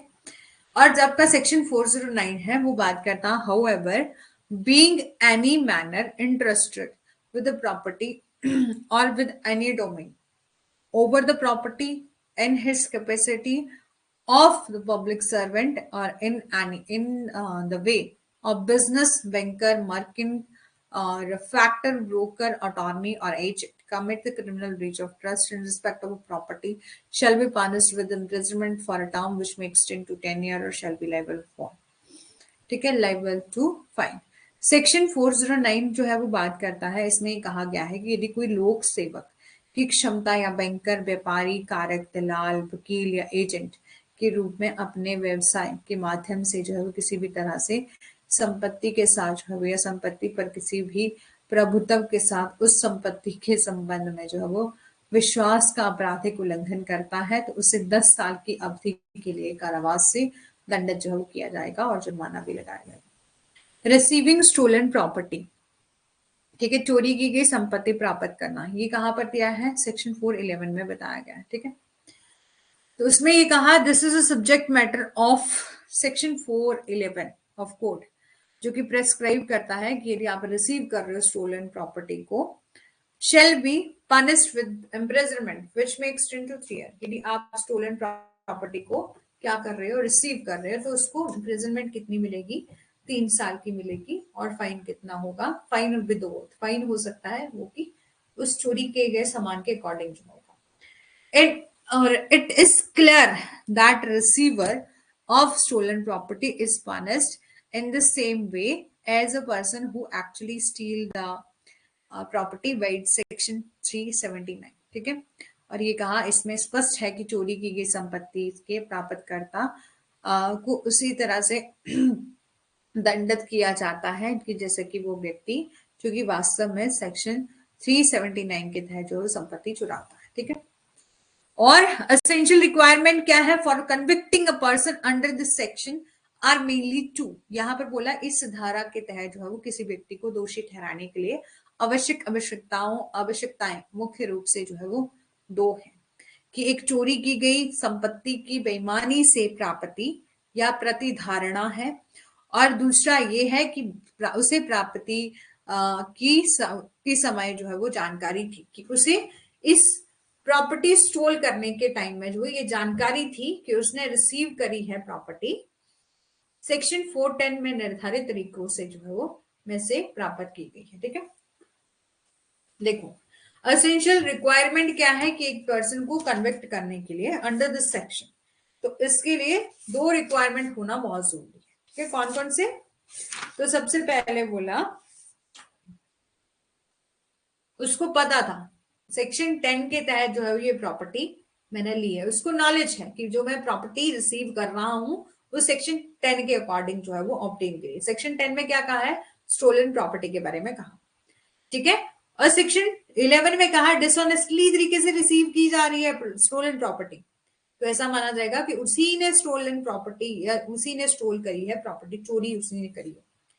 सेक्शन 412 में कहा सेक्शन 412 डील करता है dishonestly receiving property in the commission of डकैती, डकैती के कमीशन में जो है वो बेईमानी से संपत्ति प्राप्त करने से संबंधित है। ठीक है, ठीक है, 412 में कहा 412 section 412 deal with dishonestly receiving property in the commission of a डकैती। 413 में कहा ले down punishment for the person और who habitually deal in the stolen property। Section 413 ये कहता है कि जो कि हैबिचुअली पर्सन है, यानी कि उसको आदत पड़ गई है चोरी का सामान खरीदने या चोरी का सामान खरीदने, चोरी का सामान लेने की। Section 413 lay down punishment for person who habitually deal in the stolen property. 414 में क्या कहा, 414 punish the person who assist or in concealment of stolen property। उस व्यक्ति को दंडित करती है जो कि चोरी की गई संपत्ति को छिपाने में सहायता जो है वो करता है। सेक्शन 440 जो कि बात करता है कि assisting in concealment of the stolen property. ठीक है, कि punished the person who assist, ठीक है, assist in concealment of, concealment होता है छुपाना। ठीक है, तो उस व्यक्ति को दंडित करता है। सेक्शन 414 में कहा उस व्यक्ति को दंडित करने के बारे में बात की जाती है जो कि चोरी की गई संपत्ति को छुपाता है, जो छुपाने में सहायता करता है। ठीक है, सेक्शन 415 में चीटिंग बताया गया है। 460 में चीटिंग बाय पर्सोनेशन कहा गया है। पनिशमेंट बताई गई चीटिंग की 417 में। ठीक है, तो चीटिंग के बारे में बात करते हैं। ठीक है, आई होप कि यहां तक आपको समझ में आया होगा। ठीक है, एग्जैक्ट टाइम बताएंगे कब, सुखराम जी आप सबसे पहले क्लास में आए, तो आपके फोन में जो यहाँ पर क्लास का टाइम शो हो रहा है वो कितना है? ठीक है, बताएंगे मेरे को 1 आवर कितने मिनट है। ठीक है, वैसे ही 1 आवर 50 या 55 हो जाएंगे तो मेरे को बता देना। ठीक है, क्योंकि जब मैंने क्लास ली थी उसके बाद जो है वो क्लास मेरे फोन से लेफ्ट हो गई थी, जिसकी वजह से मेरे को यहाँ पर टाइम शो नहीं हो रहा। ठीक है, ये है आपका cheating. Cheating this is very common offence in generally, आपने बहुत बार सुना होगा सोसाइटी में। ठीक है, बहुत बार सुना होगा सोसाइटी में। इट डील विद सेक्शन 4 412 से लेकर 423 में, ठीक है। यहाँ पर 412 से लेकर 412 में बात करी जाती है डिसऑनेस्टली रिसीव करी है आपने property, stolen property in the commission of डेरिकेट, ठीक है। तो ये बोला this is a very common offence and generally आपने सुना होगा सोसाइटी में ये, ठीक है। इसको डील किया गया है, यानी कि इसको सेक्शन 412 से लेकर ठीक है 4 अभी 110 हुए ना, ठीक है, ठीक है। It deal with the section 412 to 423. Out of the section 416 deal with the cheating by impersonation, which is punished while section 419, ठीक है। यहां पर बोला कि सेक्शन 416 में जो है वो में से प्रतिरूपण द्वारा धोखाधड़ी से संबंधित है, जिसे धारा 419 के तहत दंडित किया जाता है। 417 जो बात करता है, section 417 punished offenses of cheating, and the last section 420 which is very common, ठीक है, which is very commonly deal with the offense of cheating and dishonestly inducing delivery of a property. The punishment in this section is prescribed imprisonment of either description for a term which may extend to 7 years or also liable with a fine, ठीक है। ये बोला कि section 420 में यानी कि जितने भी सेक्शन है 412 से लेकर 412 में तो वैसे भी डिसऑनेस्टली यदि कोई आप क्या कर रहे हो, स्टोलन प्रॉपर्टी को रिसीव कर रहे हो, उसके बारे में बात करेंगे। लेकिन जो चीटिंग के सेक्शन है वो सेक्शन 415 से स्टार्ट है। सेक्शन 420 में कहा गया cheating and dishonestly induce delivery of property. कहते ना 420 पर्सन सुना होगा आपने, 420 है, 420 में बात करी जाती है धोखाधड़ी की, चीटिंग की, धोखा की, ठीक है। कि यदि कोई पर्सन धोखा दे रहा है, बेईमानी से इंड्यूस कर रहा है, डिलीवरी कर रहा है उस प्रॉपर्टी, ठीक है। तो 420 which is very commonly known deal with the offense of cheating or dishonestly inducing delivery of a property, ठीक है। कि 420 जो कि आमतौर पर जानी जाती है कि धोखाधड़ी और बेईमानी से संपत्ति की डिलीवरी को प्रेरित करता है। इसमें कितनी पनिशमेंट है? 7 ईयर विद फाइन, ठीक है। मेन इंग्रेडिएंट क्या है इस ऑफेंस ऑफ चीटिंग के? सबसे पहले डिस्क्रिप्शन ऑफ एनी पर्सन, ठीक है। सबसे पहले बात आती है आपकी fraudulently of dishonestly inducing that person, ठीक है। बेईमानी से उस व्यक्ति को प्रेरित करना, ठीक है। Fraudulently of dishonestly inducing that person. और दूसरा deliver any property to any person, ठीक है। किसी व्यक्ति को किसी संपत्ति, कोई संपत्ति जो है वो प्रदान करना, ठीक है। कि डिलीवर करना कोई प्रॉपर्टी। सबसे पहले फ्रॉडुलेंटली, बेईमानी से, धोखे से, डिसऑनेस्टली इंड्यूस करना किसी पर्सन को, बेईमानी से उस व्यक्ति को प्रेरित करना, चीटिंग करना। अब चीटिंग करने का क्या मतलब होता है? कि सामने जो है वो किसी पर्सन को धोखा देना, फ्रॉडुलेंटली, बेईमानी से उसके सामने डिसऑनेस्टली तरीके से इंड्यूस किया जा रहा है उसी पर्सन को। डिलीवर करना any property to any person, ठीक है, किसी व्यक्ति को संपत्ति प्रदान करना। Consent that any person shall retain any property, इस बात पर जो है वो सहमति देना कि कोई व्यक्ति किसी संपत्ति को अपने पास रखेगा, ठीक है। कि इस बात के लिए कंसेंट देना, सहमति देना कि कोई पर्सन जो है वो रिटेन करके रखेगा उस प्रॉपर्टी को। Intentionally inducing that person to do or omit to do anything which he would not do or omit if he was not so deceived, and which act or omission cause and likely to cause damage or harm to a person or in body, mind or reputation of property। जानबूझकर उस व्यक्ति को जो है वो कुछ भी करने या छोड़ने के लिए प्रेरित करना जो कि वह नहीं करेगा या छोड़ देगा। यदि वो इतना धोखा नहीं कर देता है तो किस व्यक्ति या चूक से जो है वो शरीर, मन, प्रतिष्ठा या संपत्ति में किसी व्यक्ति को नुकसान होने की संभावना है, ठीक है। अब fraudulent deed and disposition of property से आप क्या समझते हैं कि फ्रॉडुलेंट डीड धोखाधड़ी, विलेख या संपत्ति का निपटान, subject to cover in this section, section 421 and 424। ठीक है, यहां पर बोला कि इस सब्जेक्ट को कवर किया, इन सेक्शन को कवर किया है सेक्शन 421 से लेकर 424 में जो है वो शामिल किया गया। and the subject in regarding the Benami transaction in the fraud of creditor। ठीक है,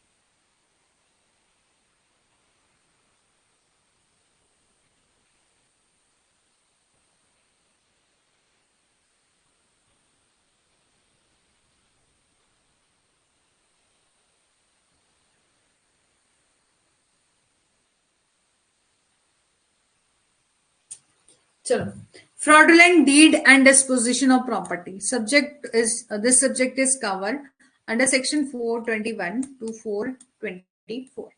the subject on regarding the Benami transaction in the fraud of creditor, and that is the offense consisted in the dishonest disposition of property with intent to cause wrongful loss of credit।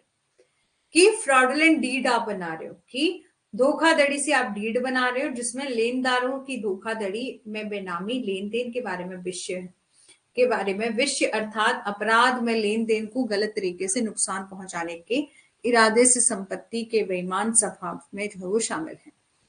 अपराध चल या अचल संपत्ति के खिलाफ हो सकता है, और जो कि आपका सेक्शन 421 में दिया गया है। 422, 423 एंड 424 एक ही तरह के अपराध से संबंधित है जिसमें लेनदारों को अलग अलग तरीके से धोखा जो है वो दे। ठीक है, सबसे पहले बोला मिसचीफ। इंग्रेडिएंट क्या है मिसचीफ के, जो कि आपका section 405 are as under intention और knowledge of likelihood to cause wrongful loss और डैमेज टू द पब्लिक और एनी पर्सन। यहां पर बोला कि जनता या किसी व्यक्ति को गलत तरीके से नुकसान या नुकसान पहुंचाने की संभावना का इरादा। दूसरा, causing destruction of a property और any change in the same on the situation, कि संपत्ति के विनाश या उसी में या स्थिति में कोई बदलाव करना। या मिसचीफ का क्या मतलब होता है, शरारत करना, कि आप किसी की प्रॉपर्टी के साथ कोई शरारत जो है वो कर रहे हैं। ठीक है, कि सबसे पहले इंटेंशन और नॉलेज ऑफ लाइकहुड, ठीक है, टू कॉज रॉन्गफुल लॉस, कि आप सबसे पहले किसी दूसरे पर्सन को रॉन्गफुल लॉस पहुंचाने वाले हैं, डैमेज करना चाहते हैं किसी पब्लिक की प्रॉपर्टी को, और causing destruction to of property और any change in the same और सम और इन द सिचुएशन। इस तरह के परिवर्तन में संपत्ति को नष्ट कर दिया जाना चाहिए कि उसका मूल्य जो है वो कम हो जाता है, कि आप इस तरह से प्रॉपर्टी को जो डिस्ट्रॉय कर दे रहे हो जिससे क्या हो, उस प्रॉपर्टी की वैल्यू कम हो जाए या यूटिलिटी जो है वो बहुत ही ज्यादा कम रह जाए। वो होता है आपका मिसचीफ, जिसको हम हिंदी में शरारत कहते हैं। Punishment for this offence is inflicted by section 426 and punishment कितनी है, 3 मंथ और विद फाइन और with both. Different type of mischievous are deal in section 427 to 440। ठीक है, कि 3 महीने या जुर्माना या दोनों जो है वो के साथ सजा है, और 427 से लेकर 440 में विभिन्न प्रकार के शरारती तत्वों से जो है निपटा जाता है।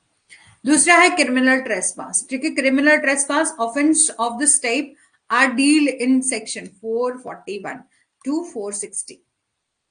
ठीक है, offence of this type are deal with section 441 to 460।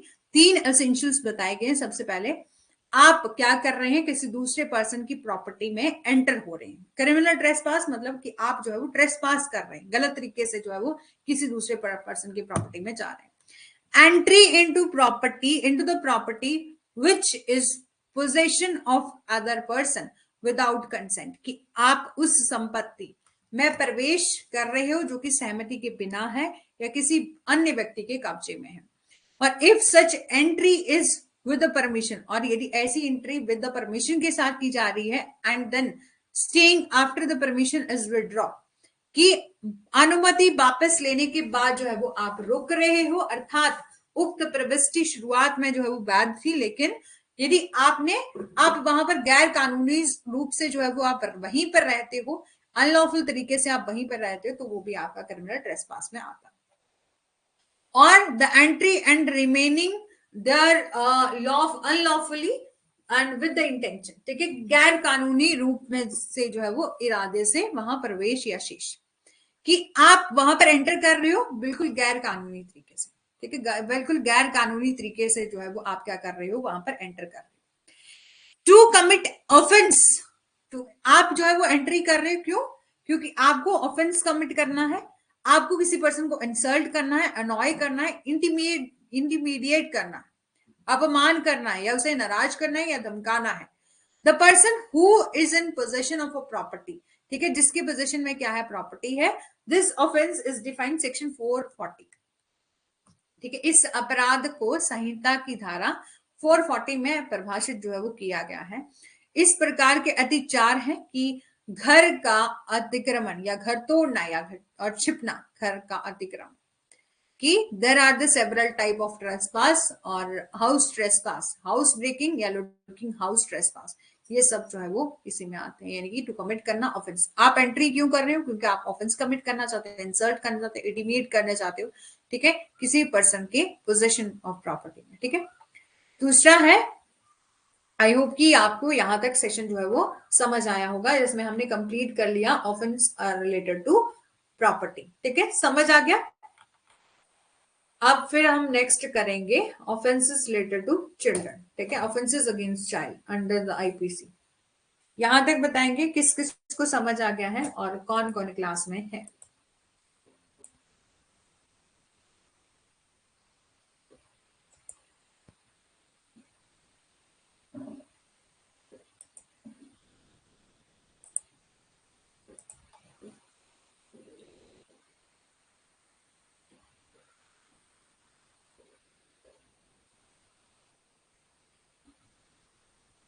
ठीक है, अब हम करेंगे offences against children under IPC. Offences against children की ऑफेंस कौन कौन से हैं जो कि चाइल्ड के अगेंस्ट होते हैं, बच्चों के अगेंस्ट होते हैं।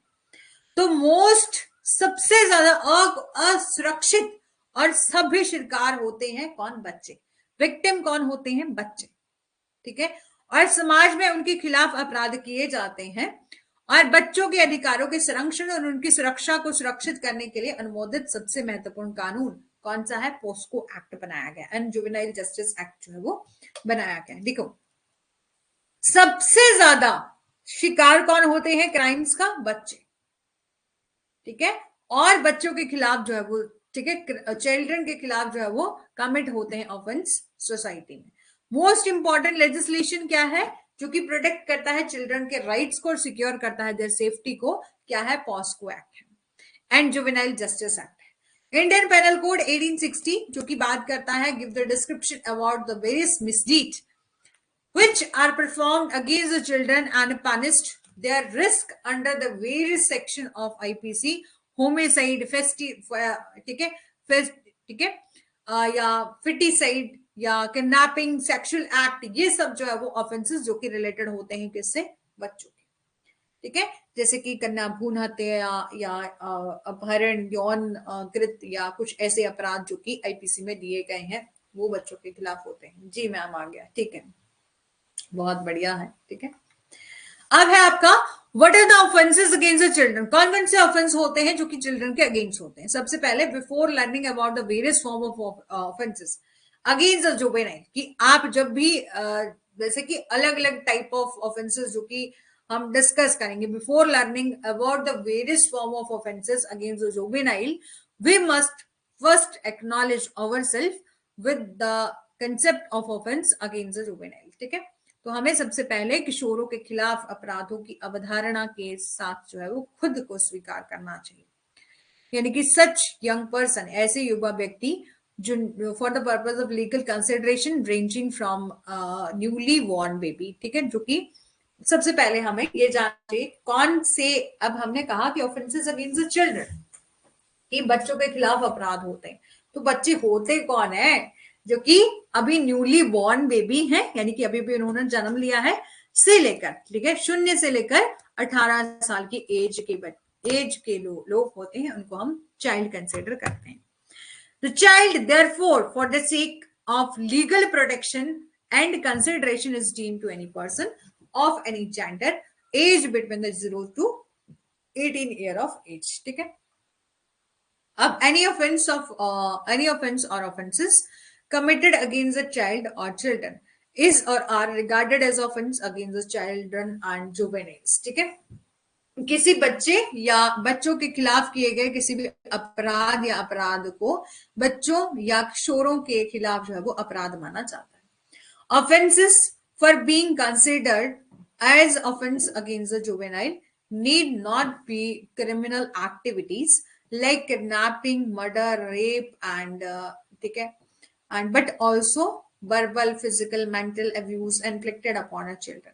ठीक है, ये कहा किशोरों के खिलाफ अपराध के रूप में माने जाने वाले अपराधों को अपहरण या हत्या या बलात्कार या जबरन भिक्षावृत्ति, यानी कि आप जो है वो क्या कर रहे हैं, बच्चों के हाथ पैर जो काट दे रहे हैं। आपने देखा होगा बहुत सारे ऐसे एग्जाम्पल आपको सोसाइटी में दिखेंगे। आप मार्केट में जाओ ना, तो आपको देखने को मिलेगा कि बच्चे जो है वो भीख मांग रहे हैं, उनके हाथ पैर काट दिए गए हैं गलत तरीके से, या उनको जो है वो, तो यहाँ इनकी ना गैंग बनी होती है। ठीक है, आप ऐसे सोचोगे ना कि वो लोग खुद से आते, नहीं, उनकी जैसे कि कोई गैंग बनी होती है। वो सारे के सारे बच्चे एक जगह होते हैं, उनको खाना भी कम दिया जाता है और उनको भेजा जाता है कि तुम लोग जो है वो भीख मांग के लेके आओ, और शाम को उनसे सारे पैसे जो है वो ले लिए जाते हैं, उनको दो वक्त का खाना मिलता है। लेकिन अब उनको, उन बच्चों को भी आदत पड़ गई है, अब उनको भी बहुत चीज ठीक लगती है। ठीक है, तो ऐसे ऐसे ऑफेंसेस आपको देखने को मिलेंगे सोसाइटी में बहुत ज्यादा। आपने देखा होगा बसेस में जाओ तो बसेस में छोटे छोटे बच्चे जो आते हैं वो खुद से नहीं आते। आप ये मत सोचना कभी भी कि वो अपने पेरेंट्स के पास, कभी भी बच्चा ऐसा कभी नहीं करता। मतलब चाहे पेरेंट्स गरीब है, चाहे अमीर है, चाहे किसी भी स्टेज पर है, हर कोई पेरेंट्स यही चाहते हैं कि हमारे बच्चे हमसे ज्यादा कहीं अच्छी जगह जाए। ठीक है, लेकिन कभी कई बार ऐसा होता है, कहते सुना होगा कि बच्चों का अपहरण हो गया, गुम हो गए बच्चे, कोई ले गया उठा के, उनका आज तक पता नहीं चला, गुम हो गया था बच्चा। तो ऐसे ना बच्चों की किडनैपिंग वगैरह कर दी जाती। किडनैपिंग में तो ये होता है कि चलो कि और अबडक्शन में क्योंकि सिर्फ क्या होता है, पैसे की डिमांड करी जाती है। लेकिन कई बार ना ऐसे बच्चों को उठा के ले जाते हैं लोग और फिर क्या करते हैं, ऐसी कुछ एक्टिविटी करते हैं। जो लड़कियां हैं उनको गलत तरीके से जो है वो प्रोस्टिट्यूशन के पर्पस के लिए जो है वो यूज किया जाता है गलत तरीके से। ठीक है, अब तो चलो सोसाइटी में ऐसे बहुत कम चीजें हो गई हैं, लेकिन है ना कि किसी भी, जब उस दिन भी हमने कहा था कि भले ही आज डॉरी जो है वो कहीं काफी हद तक समाप्त हो चुका है, लेकिन कंप्लीटली उसको कभी भी खत्म नहीं किया जा सकता। ठीक है, और कौन इस तरह की, जैसे कि डॉरी की बात करें तो कौन जो है वो इसको बढ़ा रहा है? वही लोग जो कि बहुत एजुकेटेड है, बहुत वही लोग, क्योंकि जब वो अपनी बेटियों की शादियां कर रहे हैं लाखों में खर्चा कर रहे हैं, इससे क्या होगा कि, और लाखों में खर्चा भी कर रहे हैं, सामान भी दे रहे हैं, सब कुछ कर रहे हैं, इससे क्या होगा कि वो नाम के तो पढ़े लिखे हैं, बेटियों को अपना पहुंचा भी दिया है कि अच्छी सेटल हो गए हैं, लेकिन फिर भी वो लाखों में खर्चा कर रहे हैं, लाखों में दहेज दे रहे हैं। तो उससे क्या होगा, कोई मिडिल क्लास या कोई उससे भी बिलो एवरेज पीपल होंगे, वो भी देखेंगे कि इन लोगों ने इतना किया, हम लोग इतना नहीं कर सकते, है ना। तो वहां पर लोग क्या कर रहे हैं, अपनी जमीनें तक बेच दे रहे हैं डॉरी देने के लिए। ठीक है, तो ये सब कभी भी आप सोसाइटी में किसी भी चीज को कंप्लीटली खत्म नहीं कर सकते। हाँ, काफी हद तक खत्म हो चुका है, लेकिन कंप्लीटली खत्म नहीं किया जा सकता। ठीक है, जैसे कि हम बात करें कि हरियाणा वाली साइड में तो हमने सुना है कि किस तरह से दहेज लिया जाता है कि यदि जितना लड़का सेटल है उतना ही दहेज, जैसे कि किसी की जॉब बहुत अच्छी लगी, गवर्नमेंट जॉब लग गई है ना, गवर्नमेंट जॉब में भी यदि कोई अच्छी पोस्ट पर पहुंचा तो उसके लिए उतना ही दहेज जो है वो डिमांड करी जाती है, डिमांड करी जाती है खुद से। क्यों? जब तुम अच्छे भले सेटल हो गए तो तुम्हें क्या जरूरत है कि लड़की के पेरेंट्स से तुम मांगो? खुद नहीं कमा सकते, बल्कि खुद भी कमाओ और अपनी जो वाइफ है उसको भी सेटल करने की कोशिश करो ताकि वो भी अपना कमा सके। ठीक है, तो इसी तरह से बच्चों के खिलाफ भी जो है वो अपराध होते हैं। तो हम डिस्कस करेंगे कि ऑफेंसेस अगेंस्ट चिल्ड्रन जो है वो कौन कौन से ऑफेंस होते हैं। तो सबसे पहले क्रूएलिटी, क्रूरता होती है। तो एक क्रूर कृत्य क्या है, यानी कि कब जो है वो कॉन्स्टिट्यूट किया जाता है क्रूर या क्रूएलिटी, क्रूएल जो है वो कब एक्ट जो है किया जाता है। मेयर टॉर्चर करना समवन फिजिकली, कि क्या केवल शारीरिक रूप से किसी को प्रताड़ित करना, क्या वो क्रूएलिटी है? तो बोला वो तो है ही है कि फिजिकली तौर पर किसी को टॉर्चर करना वो तो क्रूएलिटी में आता ही आता है। क्रूएलिटी एक ऐसा एक्ट और ओमिशन है which inflict mental or physical harm upon any individual or irrespective of the age, gender and mental incapacity, जो कि किसी व्यक्ति को मानसिक या शारीरिक नुकसान पहुंचाती है, और चाहे वह किसी उम्र या लिंग या मानसिक क्षमता आदि का हो। ठीक है, cruelty or is any act or omission which inflict mental or physical harm upon an individual irrespective of age, gender, mental incapacity। ठीक है, अब है आपका cruelty to child can include anything from beating him or her, कि cruelty में क्या कुछ आता है कि यदि किसी बच्चे को मारा पीटा जा रहा है, उसको शारीरिक नुकसान पहुंचाने की धमकी देकर जो है वो आप क्या कर रहे हो, उसको मानसिक रूप से प्रताड़ित कर रहे हो। ठीक है, मेंटल प्रेशर दे रहे हो, डरा रहे हो कि तुमको फिजिकल हार्म कर देंगे हम। सेक्शन 351 ऑफ आईपीसी ये बात करता है। In Indian society people have the least idea of child cruelty, Bharatiya Samaj में कानून लोगों को बाल क्रूरता का सबसे कम विचार है। यहां तक कि एक अच्छे बच्चे को डराने के लिए, एक बच्चे को डराने के लिए उस पर चिल्लाना भी क्रूरता के बराबर है। हमारे समाज में लोगों को लगता है कि हम रॉड छोड़ने से जो है वो एक बच्चा जो है वो खराब हो जाएगा, यानी कि एक बच्चे को आप जो है वो नहीं डराओगे तो बच्चा खराब हो जाएगा, ऐसा मानना है। लेकिन हमारा मानना है कि जितना ना केवल कि बच्चों को, बड़ों को भी यदि कोई वो बिगड़ जाए ना तो घर वालों को उसको मारने के अलावा, मारने पीटने के अलावा प्यार से समझ जाना चाहिए। जितना इंसान को इमोशनली समझाया जा सकता है उतना किसी, कोई भी ऐसा हथियार नहीं बना, कोई भी ऐसा जो है वो हथियार नहीं बना, कोई ऐसी मारपीट नहीं बनी जो उसको सुधार सके। ठीक है, लेकिन हमारे समाज में ऐसा ही सोचा जाता है। सिंपल वर्ड में हम बात करें, in our society has impression that unless a guardian parents behave like a, ठीक है, मार्टिनेंट विद अ चाइल्ड। ठीक है, यहाँ पर बोला सरल शब्दों में हमारे समाज में ये धारणा है कि जब तक कि अभिभावक जो गार्डियन है, माता पिता है, एक बच्चे के साथ मार्टिनेंट की तरह व्यवहार नहीं करते तब तक बच्चा जो है जीवन में अनुशासित होने में सक्षम नहीं होगा। ठीक है, कि जब तक जो है वो, यदि उसके साथ मार्टिनेट या मारपीट नहीं की जाएगी, उसको डराया धमकाया न जाएगा, तब तक जो वो डिसिप्लिन में नहीं रहेगा। Apart from parents, education institution की, पेरेंट्स तो ऐसा करते ही करते हैं लेकिन एजुकेशन इंस्टीट्यूशन में भी ऐसा ही किया जाता है, उसको फिजिकल पनिशमेंट दी जाती है for mistake and is a sole भी, ये एक ही तरीका माना जाता है कि उसको शारीरिक दंड दे दो, 2-4 डंडे लगा दो तो बच्चा जो है वो सुधर जाएगा, गल को पढ़ के आएगा।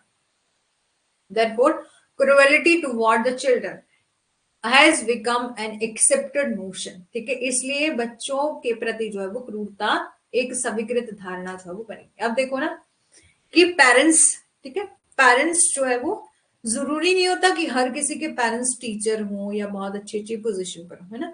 किसी के पेरेंट्स जो है वो घर में रहने वाले भी हो सकते हैं, यानी कि मदर जो है वो आपकी घर में रहती हैं, गृहिणी है। एंड फादर जो है वो अपना ही छोटा मोटा काम भी कर सकते हैं ना। पेरेंट्स तो पेरेंट्स होते हैं और अपने लेवल पर वो सब बहुत अच्छा करते हैं, ठीक है, वो सब बहुत अच्छा करते हैं, चाहे कोई भी गवर्नमेंट सर्विस वाला है वाले पेरेंट्स हैं या कोई भी किसी हायर पोस्ट पर उनके पेरेंट्स हैं, वो अपने लेवल पर ठीक करते हैं। देखो कि अब पेरेंट्स में तो डिफरेंस हो सकता है कि पेरेंट्स किसी के 10th+2 पास हो सकते हैं, किसी के हो सकता है कि किसी के नहीं भी पढ़े हो, है ना। पुराने टाइम में पहले लोग नहीं भी पढ़ते थे, ठीक है, और नहीं भी पढ़ सकते हैं, लेकिन एजुकेशन इंस्टीट्यूशन को तो समझना चाहिए, ठीक है। उनको तो इतना फिजिकल पनिशमेंट, आपने देखा होगा कि पहले तो कुछ टाइम पहले एक न्यूज आई थी कि एक टीचर ने ना बच्चे को मारा और वो मतलब इतना ज्यादा पीटा उसको कि वो मर ही गया, ठीक है, मर ही गया, इतना ज्यादा जो है वो उसको। तो इस एजुकेशन इंस्टीट्यूशन में तो सब लोग, अब एजुकेशन इंस्टीट्यूशन में टीचर है, यदि वो वहां जॉब कर रहे हैं, इट मीन्स कि वो खुद तो पढ़े लिखे हैं, उनको खुद तो कुछ समझना ही चाहिए, है ना। Therefore, cruelty toward the children has become an accepted notion. ठीक है. In recent time में, however, child cruelty in education institution has have seen a decline due to the strict legislation act activement. हालांकि अब जो है वो काफी कुछ सुधार किया गया है, सख्त विधायी अधिनियमों के कारण जो है शैक्षणिक संस्थानों में बाल क्रूरता में गिरावट जो है वो देखी गई है। पहले बहुत ज्यादा जो है वो एजुकेशन इंस्टीट्यूशन में जो टीचर होते थे वो बहुत गुस्से वाले होते थे। हम जब छोटे थे ना, तो एक टीचर ने क्या किया था, जो हथेली होती है यहाँ पर जो है वो अपने यहाँ पर दांत लगा दिए थे कि इसको काट लिया था, ऐसे छोटे बच्चे को। ऐसे कौन करता है, तुम लोग टीचर बने हो और इस तरह की एक्टिविटी कर रहे हो, है ना।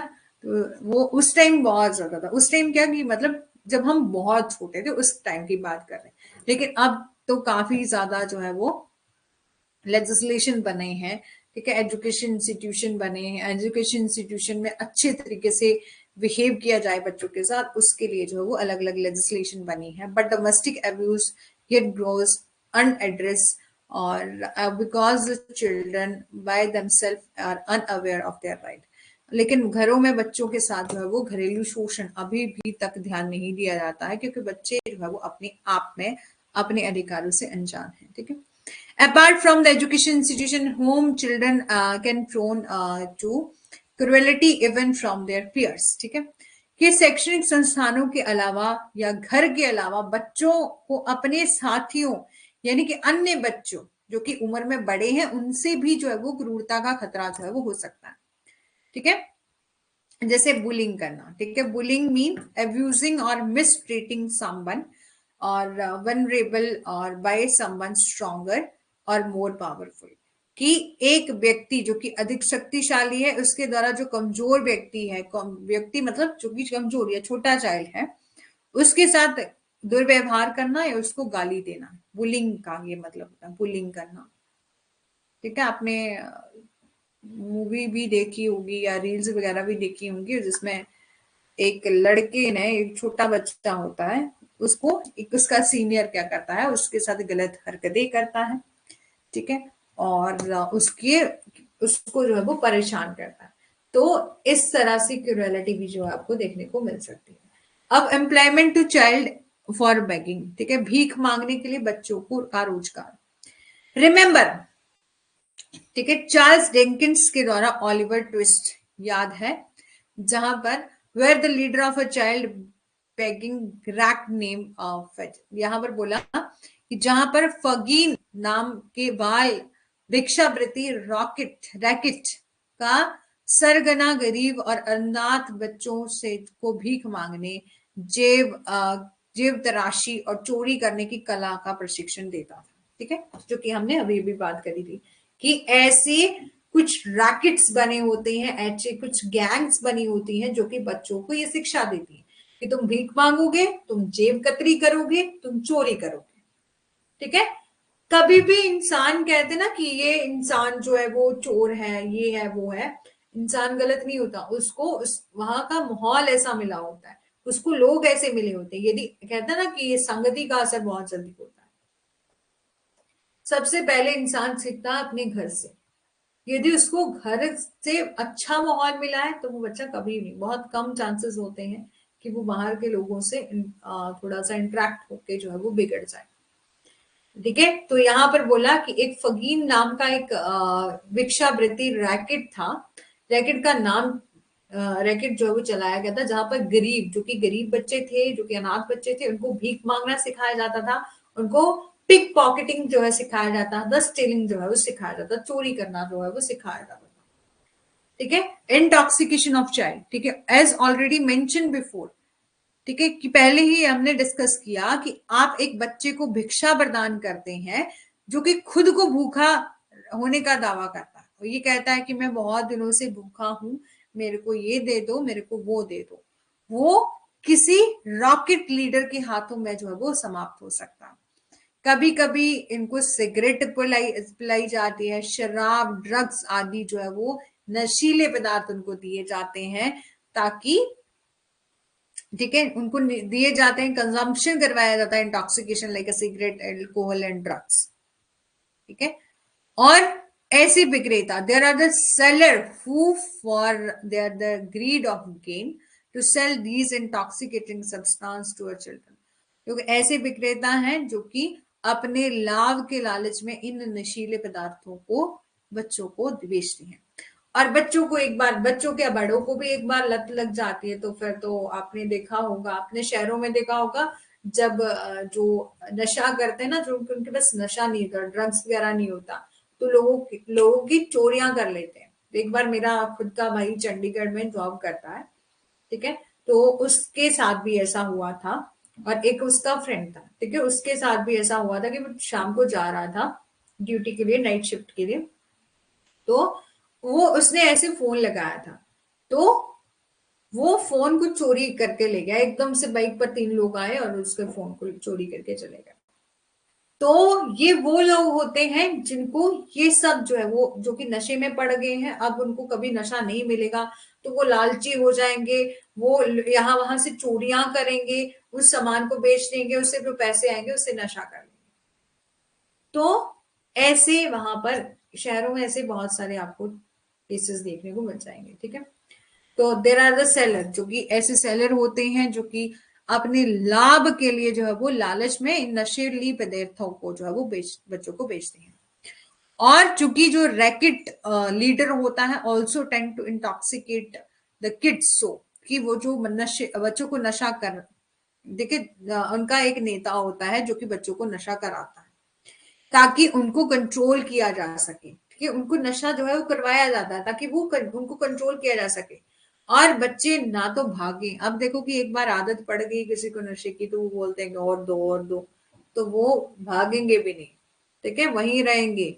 और not only the racket leader but child is also expose to a substance abused by their family member and who are substance abusers themselves। न केवल कि रैकेट की नेता, बल्कि बच्चों को उनके परिवार के सदस्यों के द्वारा मादक पदार्थ द्रव्य के सेवन में के संपर्क में भी लाया जाता है, जो कि स्वयं मादक द्रव्यों का सेवन करने वाले हैं।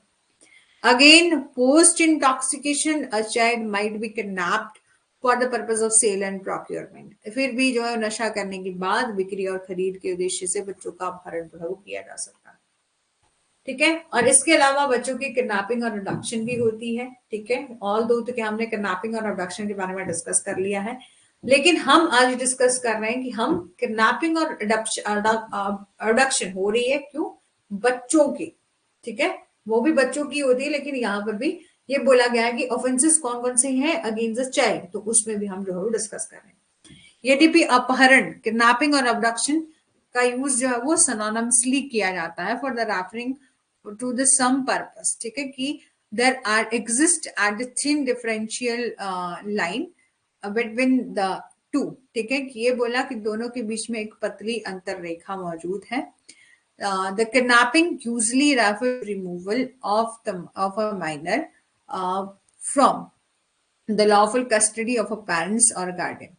कि जब भी किसी बच्चे को रिमूव किया जाता है, किसी माइनर बच्चे को रिमूव किया जाता है किसी उसके पेरेंट्स और गार्डियन की कस्टडी से, लॉफुल कस्टडी से जो है वो रिमूव किया जाता है। Whereas abduction referred the forcefully carrying away of adult person, ठीक है, जब अपहरण एक वयस्क व्यक्ति को जो है वो बलपूर्वक ले जाने के को संदर्भित जो है वो करता है। तो in the case of kidnapping the consent of kidnapped minor is immaterial, ठीक है। तो अपहरण के मामले में कंसेंट ऑफ किडनैप माइनर जो है वो क्या होती है, इममेटीरियल होती है जब हम बात करते हैं माइनर बच्चे की।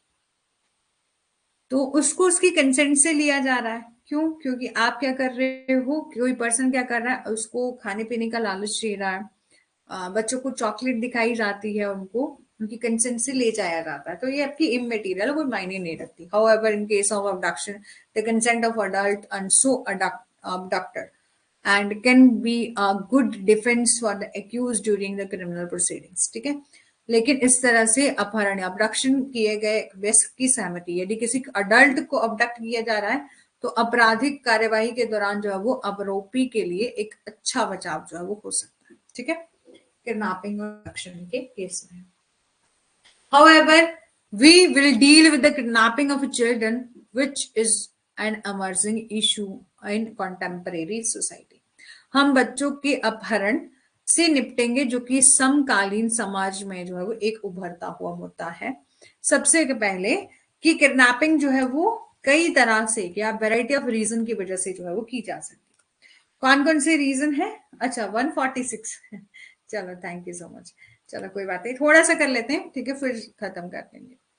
सेल प्रोक्यूरमेंट, अदर ऑफेंसेस कौन है, चाइल्ड पोर्नोग्राफी, ठीक है, थोड़ा सा कर लेते हैं फिर बाकी कल करेंगे, ठीक है। चलो, किडनैपिंग जो है वो आपकी मे हैपन होती है from the variety of reason की वजह से। क्यों? क्योंकि आप जो है वो क्या, यदि किसी पर्सन ने जो है वो किडनैपिंग करी है, क्यों? फिरौती मांगने के लिए, डिमांडिंग रैंसम की फिरौती मांगी जा रही है कि तुम्हारे बच्चा जो है वो हमारे किडनैप में है, किडनैपिंग किया है, हमने उसको अपहरण कर लिया है और हमारी गिरफ्त में है, यदि तुम 10 लाख रुपीज नहीं दोगे तो हम तेरे बच्चे को मार डालेंगे, ठीक है। तो इस तरह की फिरौती की डिमांड जो है वो की जा रही। In this scenario a child being kidnap so that the kidnapper can extort some money from his her parents और गार्डियन, ठीक है, कि अपहरणकर्ता अपने माता पिता या अभिभावकों से कुछ पैसे वसूल करे, ठीक है। आजकल के केसेस में क्या हो रहा है, आपने वो न्यूज देखी, एक लड़की जो है वो कहीं गई थी कोचिंग के लिए, कोटा या पता नहीं कहाँ पर, तो कोटा की शायद न्यूज है ये, ठीक है। एग्जैक्ट तो वैसे भी क्लासेस में कभी भी मेंशन नहीं किया जाता। तो वो लड़की गई थी और उसने क्या किया कि उसने किसी लड़की के साथ मिलकर काफी दिनों से जो है वो उस लड़की के साथ ही रहती थी, लेकिन उसने उस लड़के के साथ मिलकर क्या किया कि कहा अपने पेरेंट्स को कि तुम आप मेरे को मतलब आप आपकी बेटी जो है वो हमारे कब्जे में, यदि तुम इतने पैसे नहीं दोगे तो हम इस बच्चे को मार डालेंगे। लेकिन जब इन्वेस्टिगेशन हुई तो पता चला कि उस लड़की की खुद की कंसेंट थी, मेजर लड़की है वो। तो उस पर्सन के पास क्या मिल गया? डिफेंस मिल गया ना। ये हमने डिस्कस किया कि यदि अडल्ट की कंसेंट ली जाती है और अबडक्शन की जाती है तो ये गुड डिफेंस है केस के लिए, फॉर एक्यूज के लिए ड्यूरिंग द क्रिमिनल प्रोसीडिंग। समझ आ गया? एग्जाम्पल से, लाइव एग्जाम्पल बता दिया। तो जब बच्चों की किडनैपिंग की जाती है तो उसके लिए काफी कुछ रीजन होते हैं। सबसे पहले रेंसम डिमांड करना, यानी कि फिरौती मांगना, और दूसरा for the purpose of selling और प्रोक्यूरमेंट, ठीक है, कि खरीदने और बच्चे, कभी कभी जो है वो बच्चों को किडनैप इस पर्पज से किया जाता है कि उनसे कोई पैसे डिमांड नहीं करे जाते उनके पेरेंट्स से, बल्कि बच्चों की खरीद बेच जो है वो की जाती है। और the child so kidnap is being sold to human trafficking and trafficker who further sell the child for the different purpose, ठीक है। इस तरह के अपहरण किए गए बच्चों को मानव तस्करी को बेचा जा रहा है, जबकि मानव तस्करी के लिए बेचा जा रहा है, जो कि आगे बच्चों के लिए विभिन्न उद्देश्यों से बेचते हैं, ठीक है।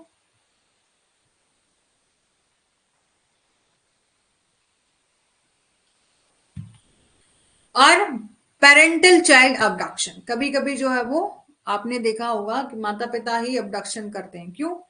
क्यों क्यों किया जाता है? कभी कभी आपने देखा होगा कि डाइवोर्स का केस चला है, पेरेंट्स जो है वो मदर फादर अलग अलग रहते हैं, तो बच्चे की कस्टडी का केस चला हुआ है, कभी फादर उठा के ले जा रहा है, किसी को फादर कह रहे हैं कि बच्चा मेरे साथ रहेगा, मदर कह रही है मेरे साथ रहेगा।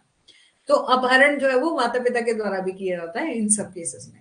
यदि मुख्य रूप से यदि तलाकशुदा या अलग माता पिता के मामले में ऐसा होता है कि जो बच्चों को अपने साथ रखना चाहते हैं और उसके लिए बच्चों को क्या कर रहे हैं, किडनैप कर रहे हैं for the purpose of illegal adoption. यदि इलीगल अडॉप्शन करेगी तो sometime children are kidnapped and sold to the adoption agencies resulting in illegally adoption of such child।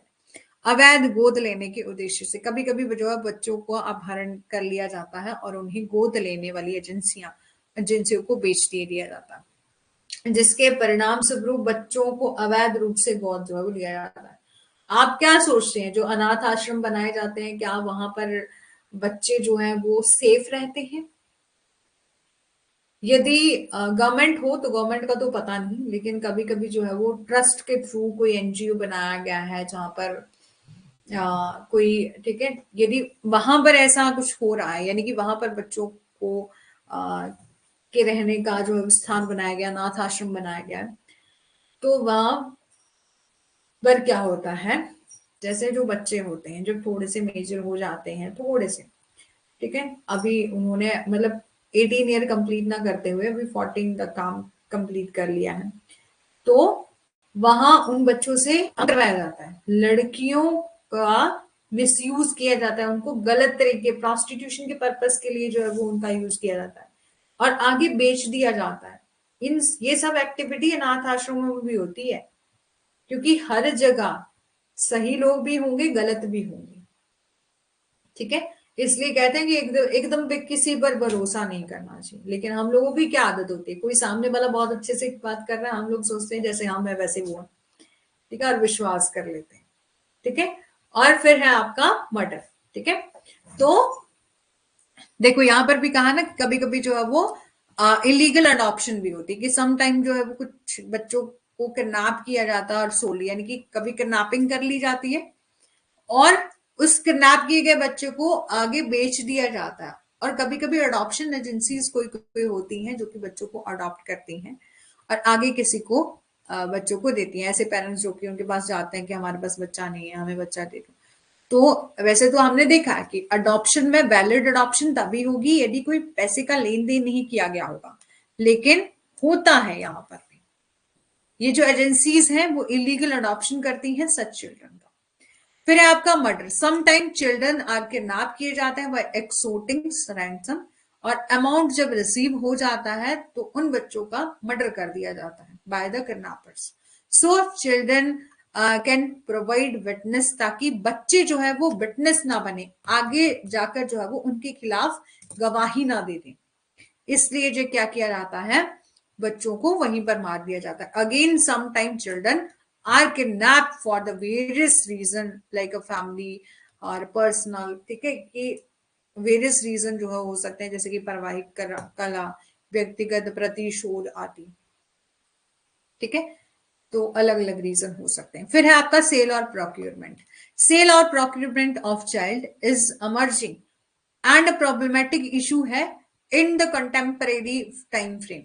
Children after being kidnap, एक बार बच्चे को किडनैप कर लिया जाता है तो are sold through the human trafficking. कई बार जो है वो ह्यूमन ट्रैफिकिंग, मानव तस्करी, वही की चिल्ड्रन को क्या कर दिया जाता है, अपहरण किए गए व्यक्ति को ऐसे तस्करी रैकेट जो बने होते हैं उनके माध्यम से बेच दिया जाता है और विभिन्न उद्देश्य, डिफरेंट डिफरेंट पर्पस के लिए उन बच्चों का यूज किया जाता है। कौन सा? जैसे कि आप क्या कर रहे हैं, उनको भिक्षावृत्ति, भीख मांगने के लिए जो है वो किसी को एम्प्लॉयड कर रहे हैं, और जो बच्चे होते हैं उनको चाइल्ड प्रोस्टिट्यूशन में इंडल्ज करवाया जाता है, ठीक है, उनको बाल वैश्यवृत्ति में लिप्त होने के लिए मजबूर किया जाता है। और घर में कई कई ऐसे लोग होते हैं जिन्होंने, आपने देखा होगा कि शॉप में या घरों में जो है वो कुछ तो होते हैं जो कि विद कंसेंट या पेरेंट्स की कंसेंट से आते हैं, ठीक है, काम करने के लिए, लेकिन किसी किसी बच्चे को जैसे कि बेच दिया गया, किसी ने बेच दिया, और दूसरे व्यक्ति जो है वो हायर कर लेते हैं क्योंकि उनको घर में काम करने के लिए कोई व्यक्ति चाहिए, ठीक है। और them self toward illegal marriage और इलिसिट रिलेशनशिप, और अवैध विवाह या अवैध संबंधों के लिए मजबूर करना, तो ये सब जो है वो अदर कारण होते हैं, ठीक है, सेल और प्रोक्योरमेंट में। और अदर ऑफेंसेस चाइल्ड प्रोस्टिट्यूशन भी है, ठीक है, और चाइल्ड पोर्नोग्राफी है, चाइल्ड मोलेस्टेशन एंड रेप है। पनिशमेंट कौन सी है जुवेनाइल जस्टिस एक्ट में, ये हम जो है वो कल करेंगे, ठीक है। और एम्प्लॉयमेंट काफी ज्यादा प्रोविजन है, ना केवल कि हमारे इंडियन पेनल कोड के तहत, बल्कि अलग अलग एक्ट हम डिस्कस करेंगे जहां पर बच्चों के बारे में, क्योंकि हम, आपको पता है कि हम लॉ ऑफ क्राइम कर रहे हैं, आईपीसी नहीं कर रहे हैं। आईपीसी तो है ही है उसमें, लेकिन हम, जैसे कि हमारे आईपीसी में जो बच्चों के लिए ऑफेंसेस बताए गए वो तो डिस्कस करेंगे नहीं, इसके अलावा और भी जो लॉ बनाए गए हैं जो कि ऑफेंसेस अगेंस्ट चिल्ड्रन की बात करते हैं, उनको भी हम जो है डिस्कस करेंगे, ठीक है। आई होप कि आपको सेशन अच्छा लगा होगा। थैंक यू सो मच, बहुत अच्छा था, इंटरेस्टिंग सेशन था, ठीक है। थैंक यू सो मच जी मैम, ठीक है, ठीक है, बाकी कल करते हैं। Thank you, thank you so much ma'am, thank you जी।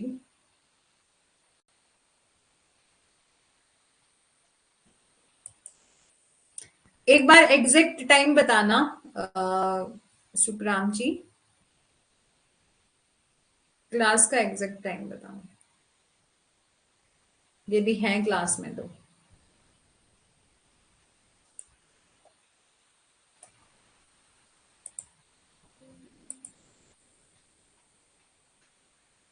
ठीक है, यानी कि यहाँ जो दिख रहा है वही है ना। चलो, थैंक यू सो मच।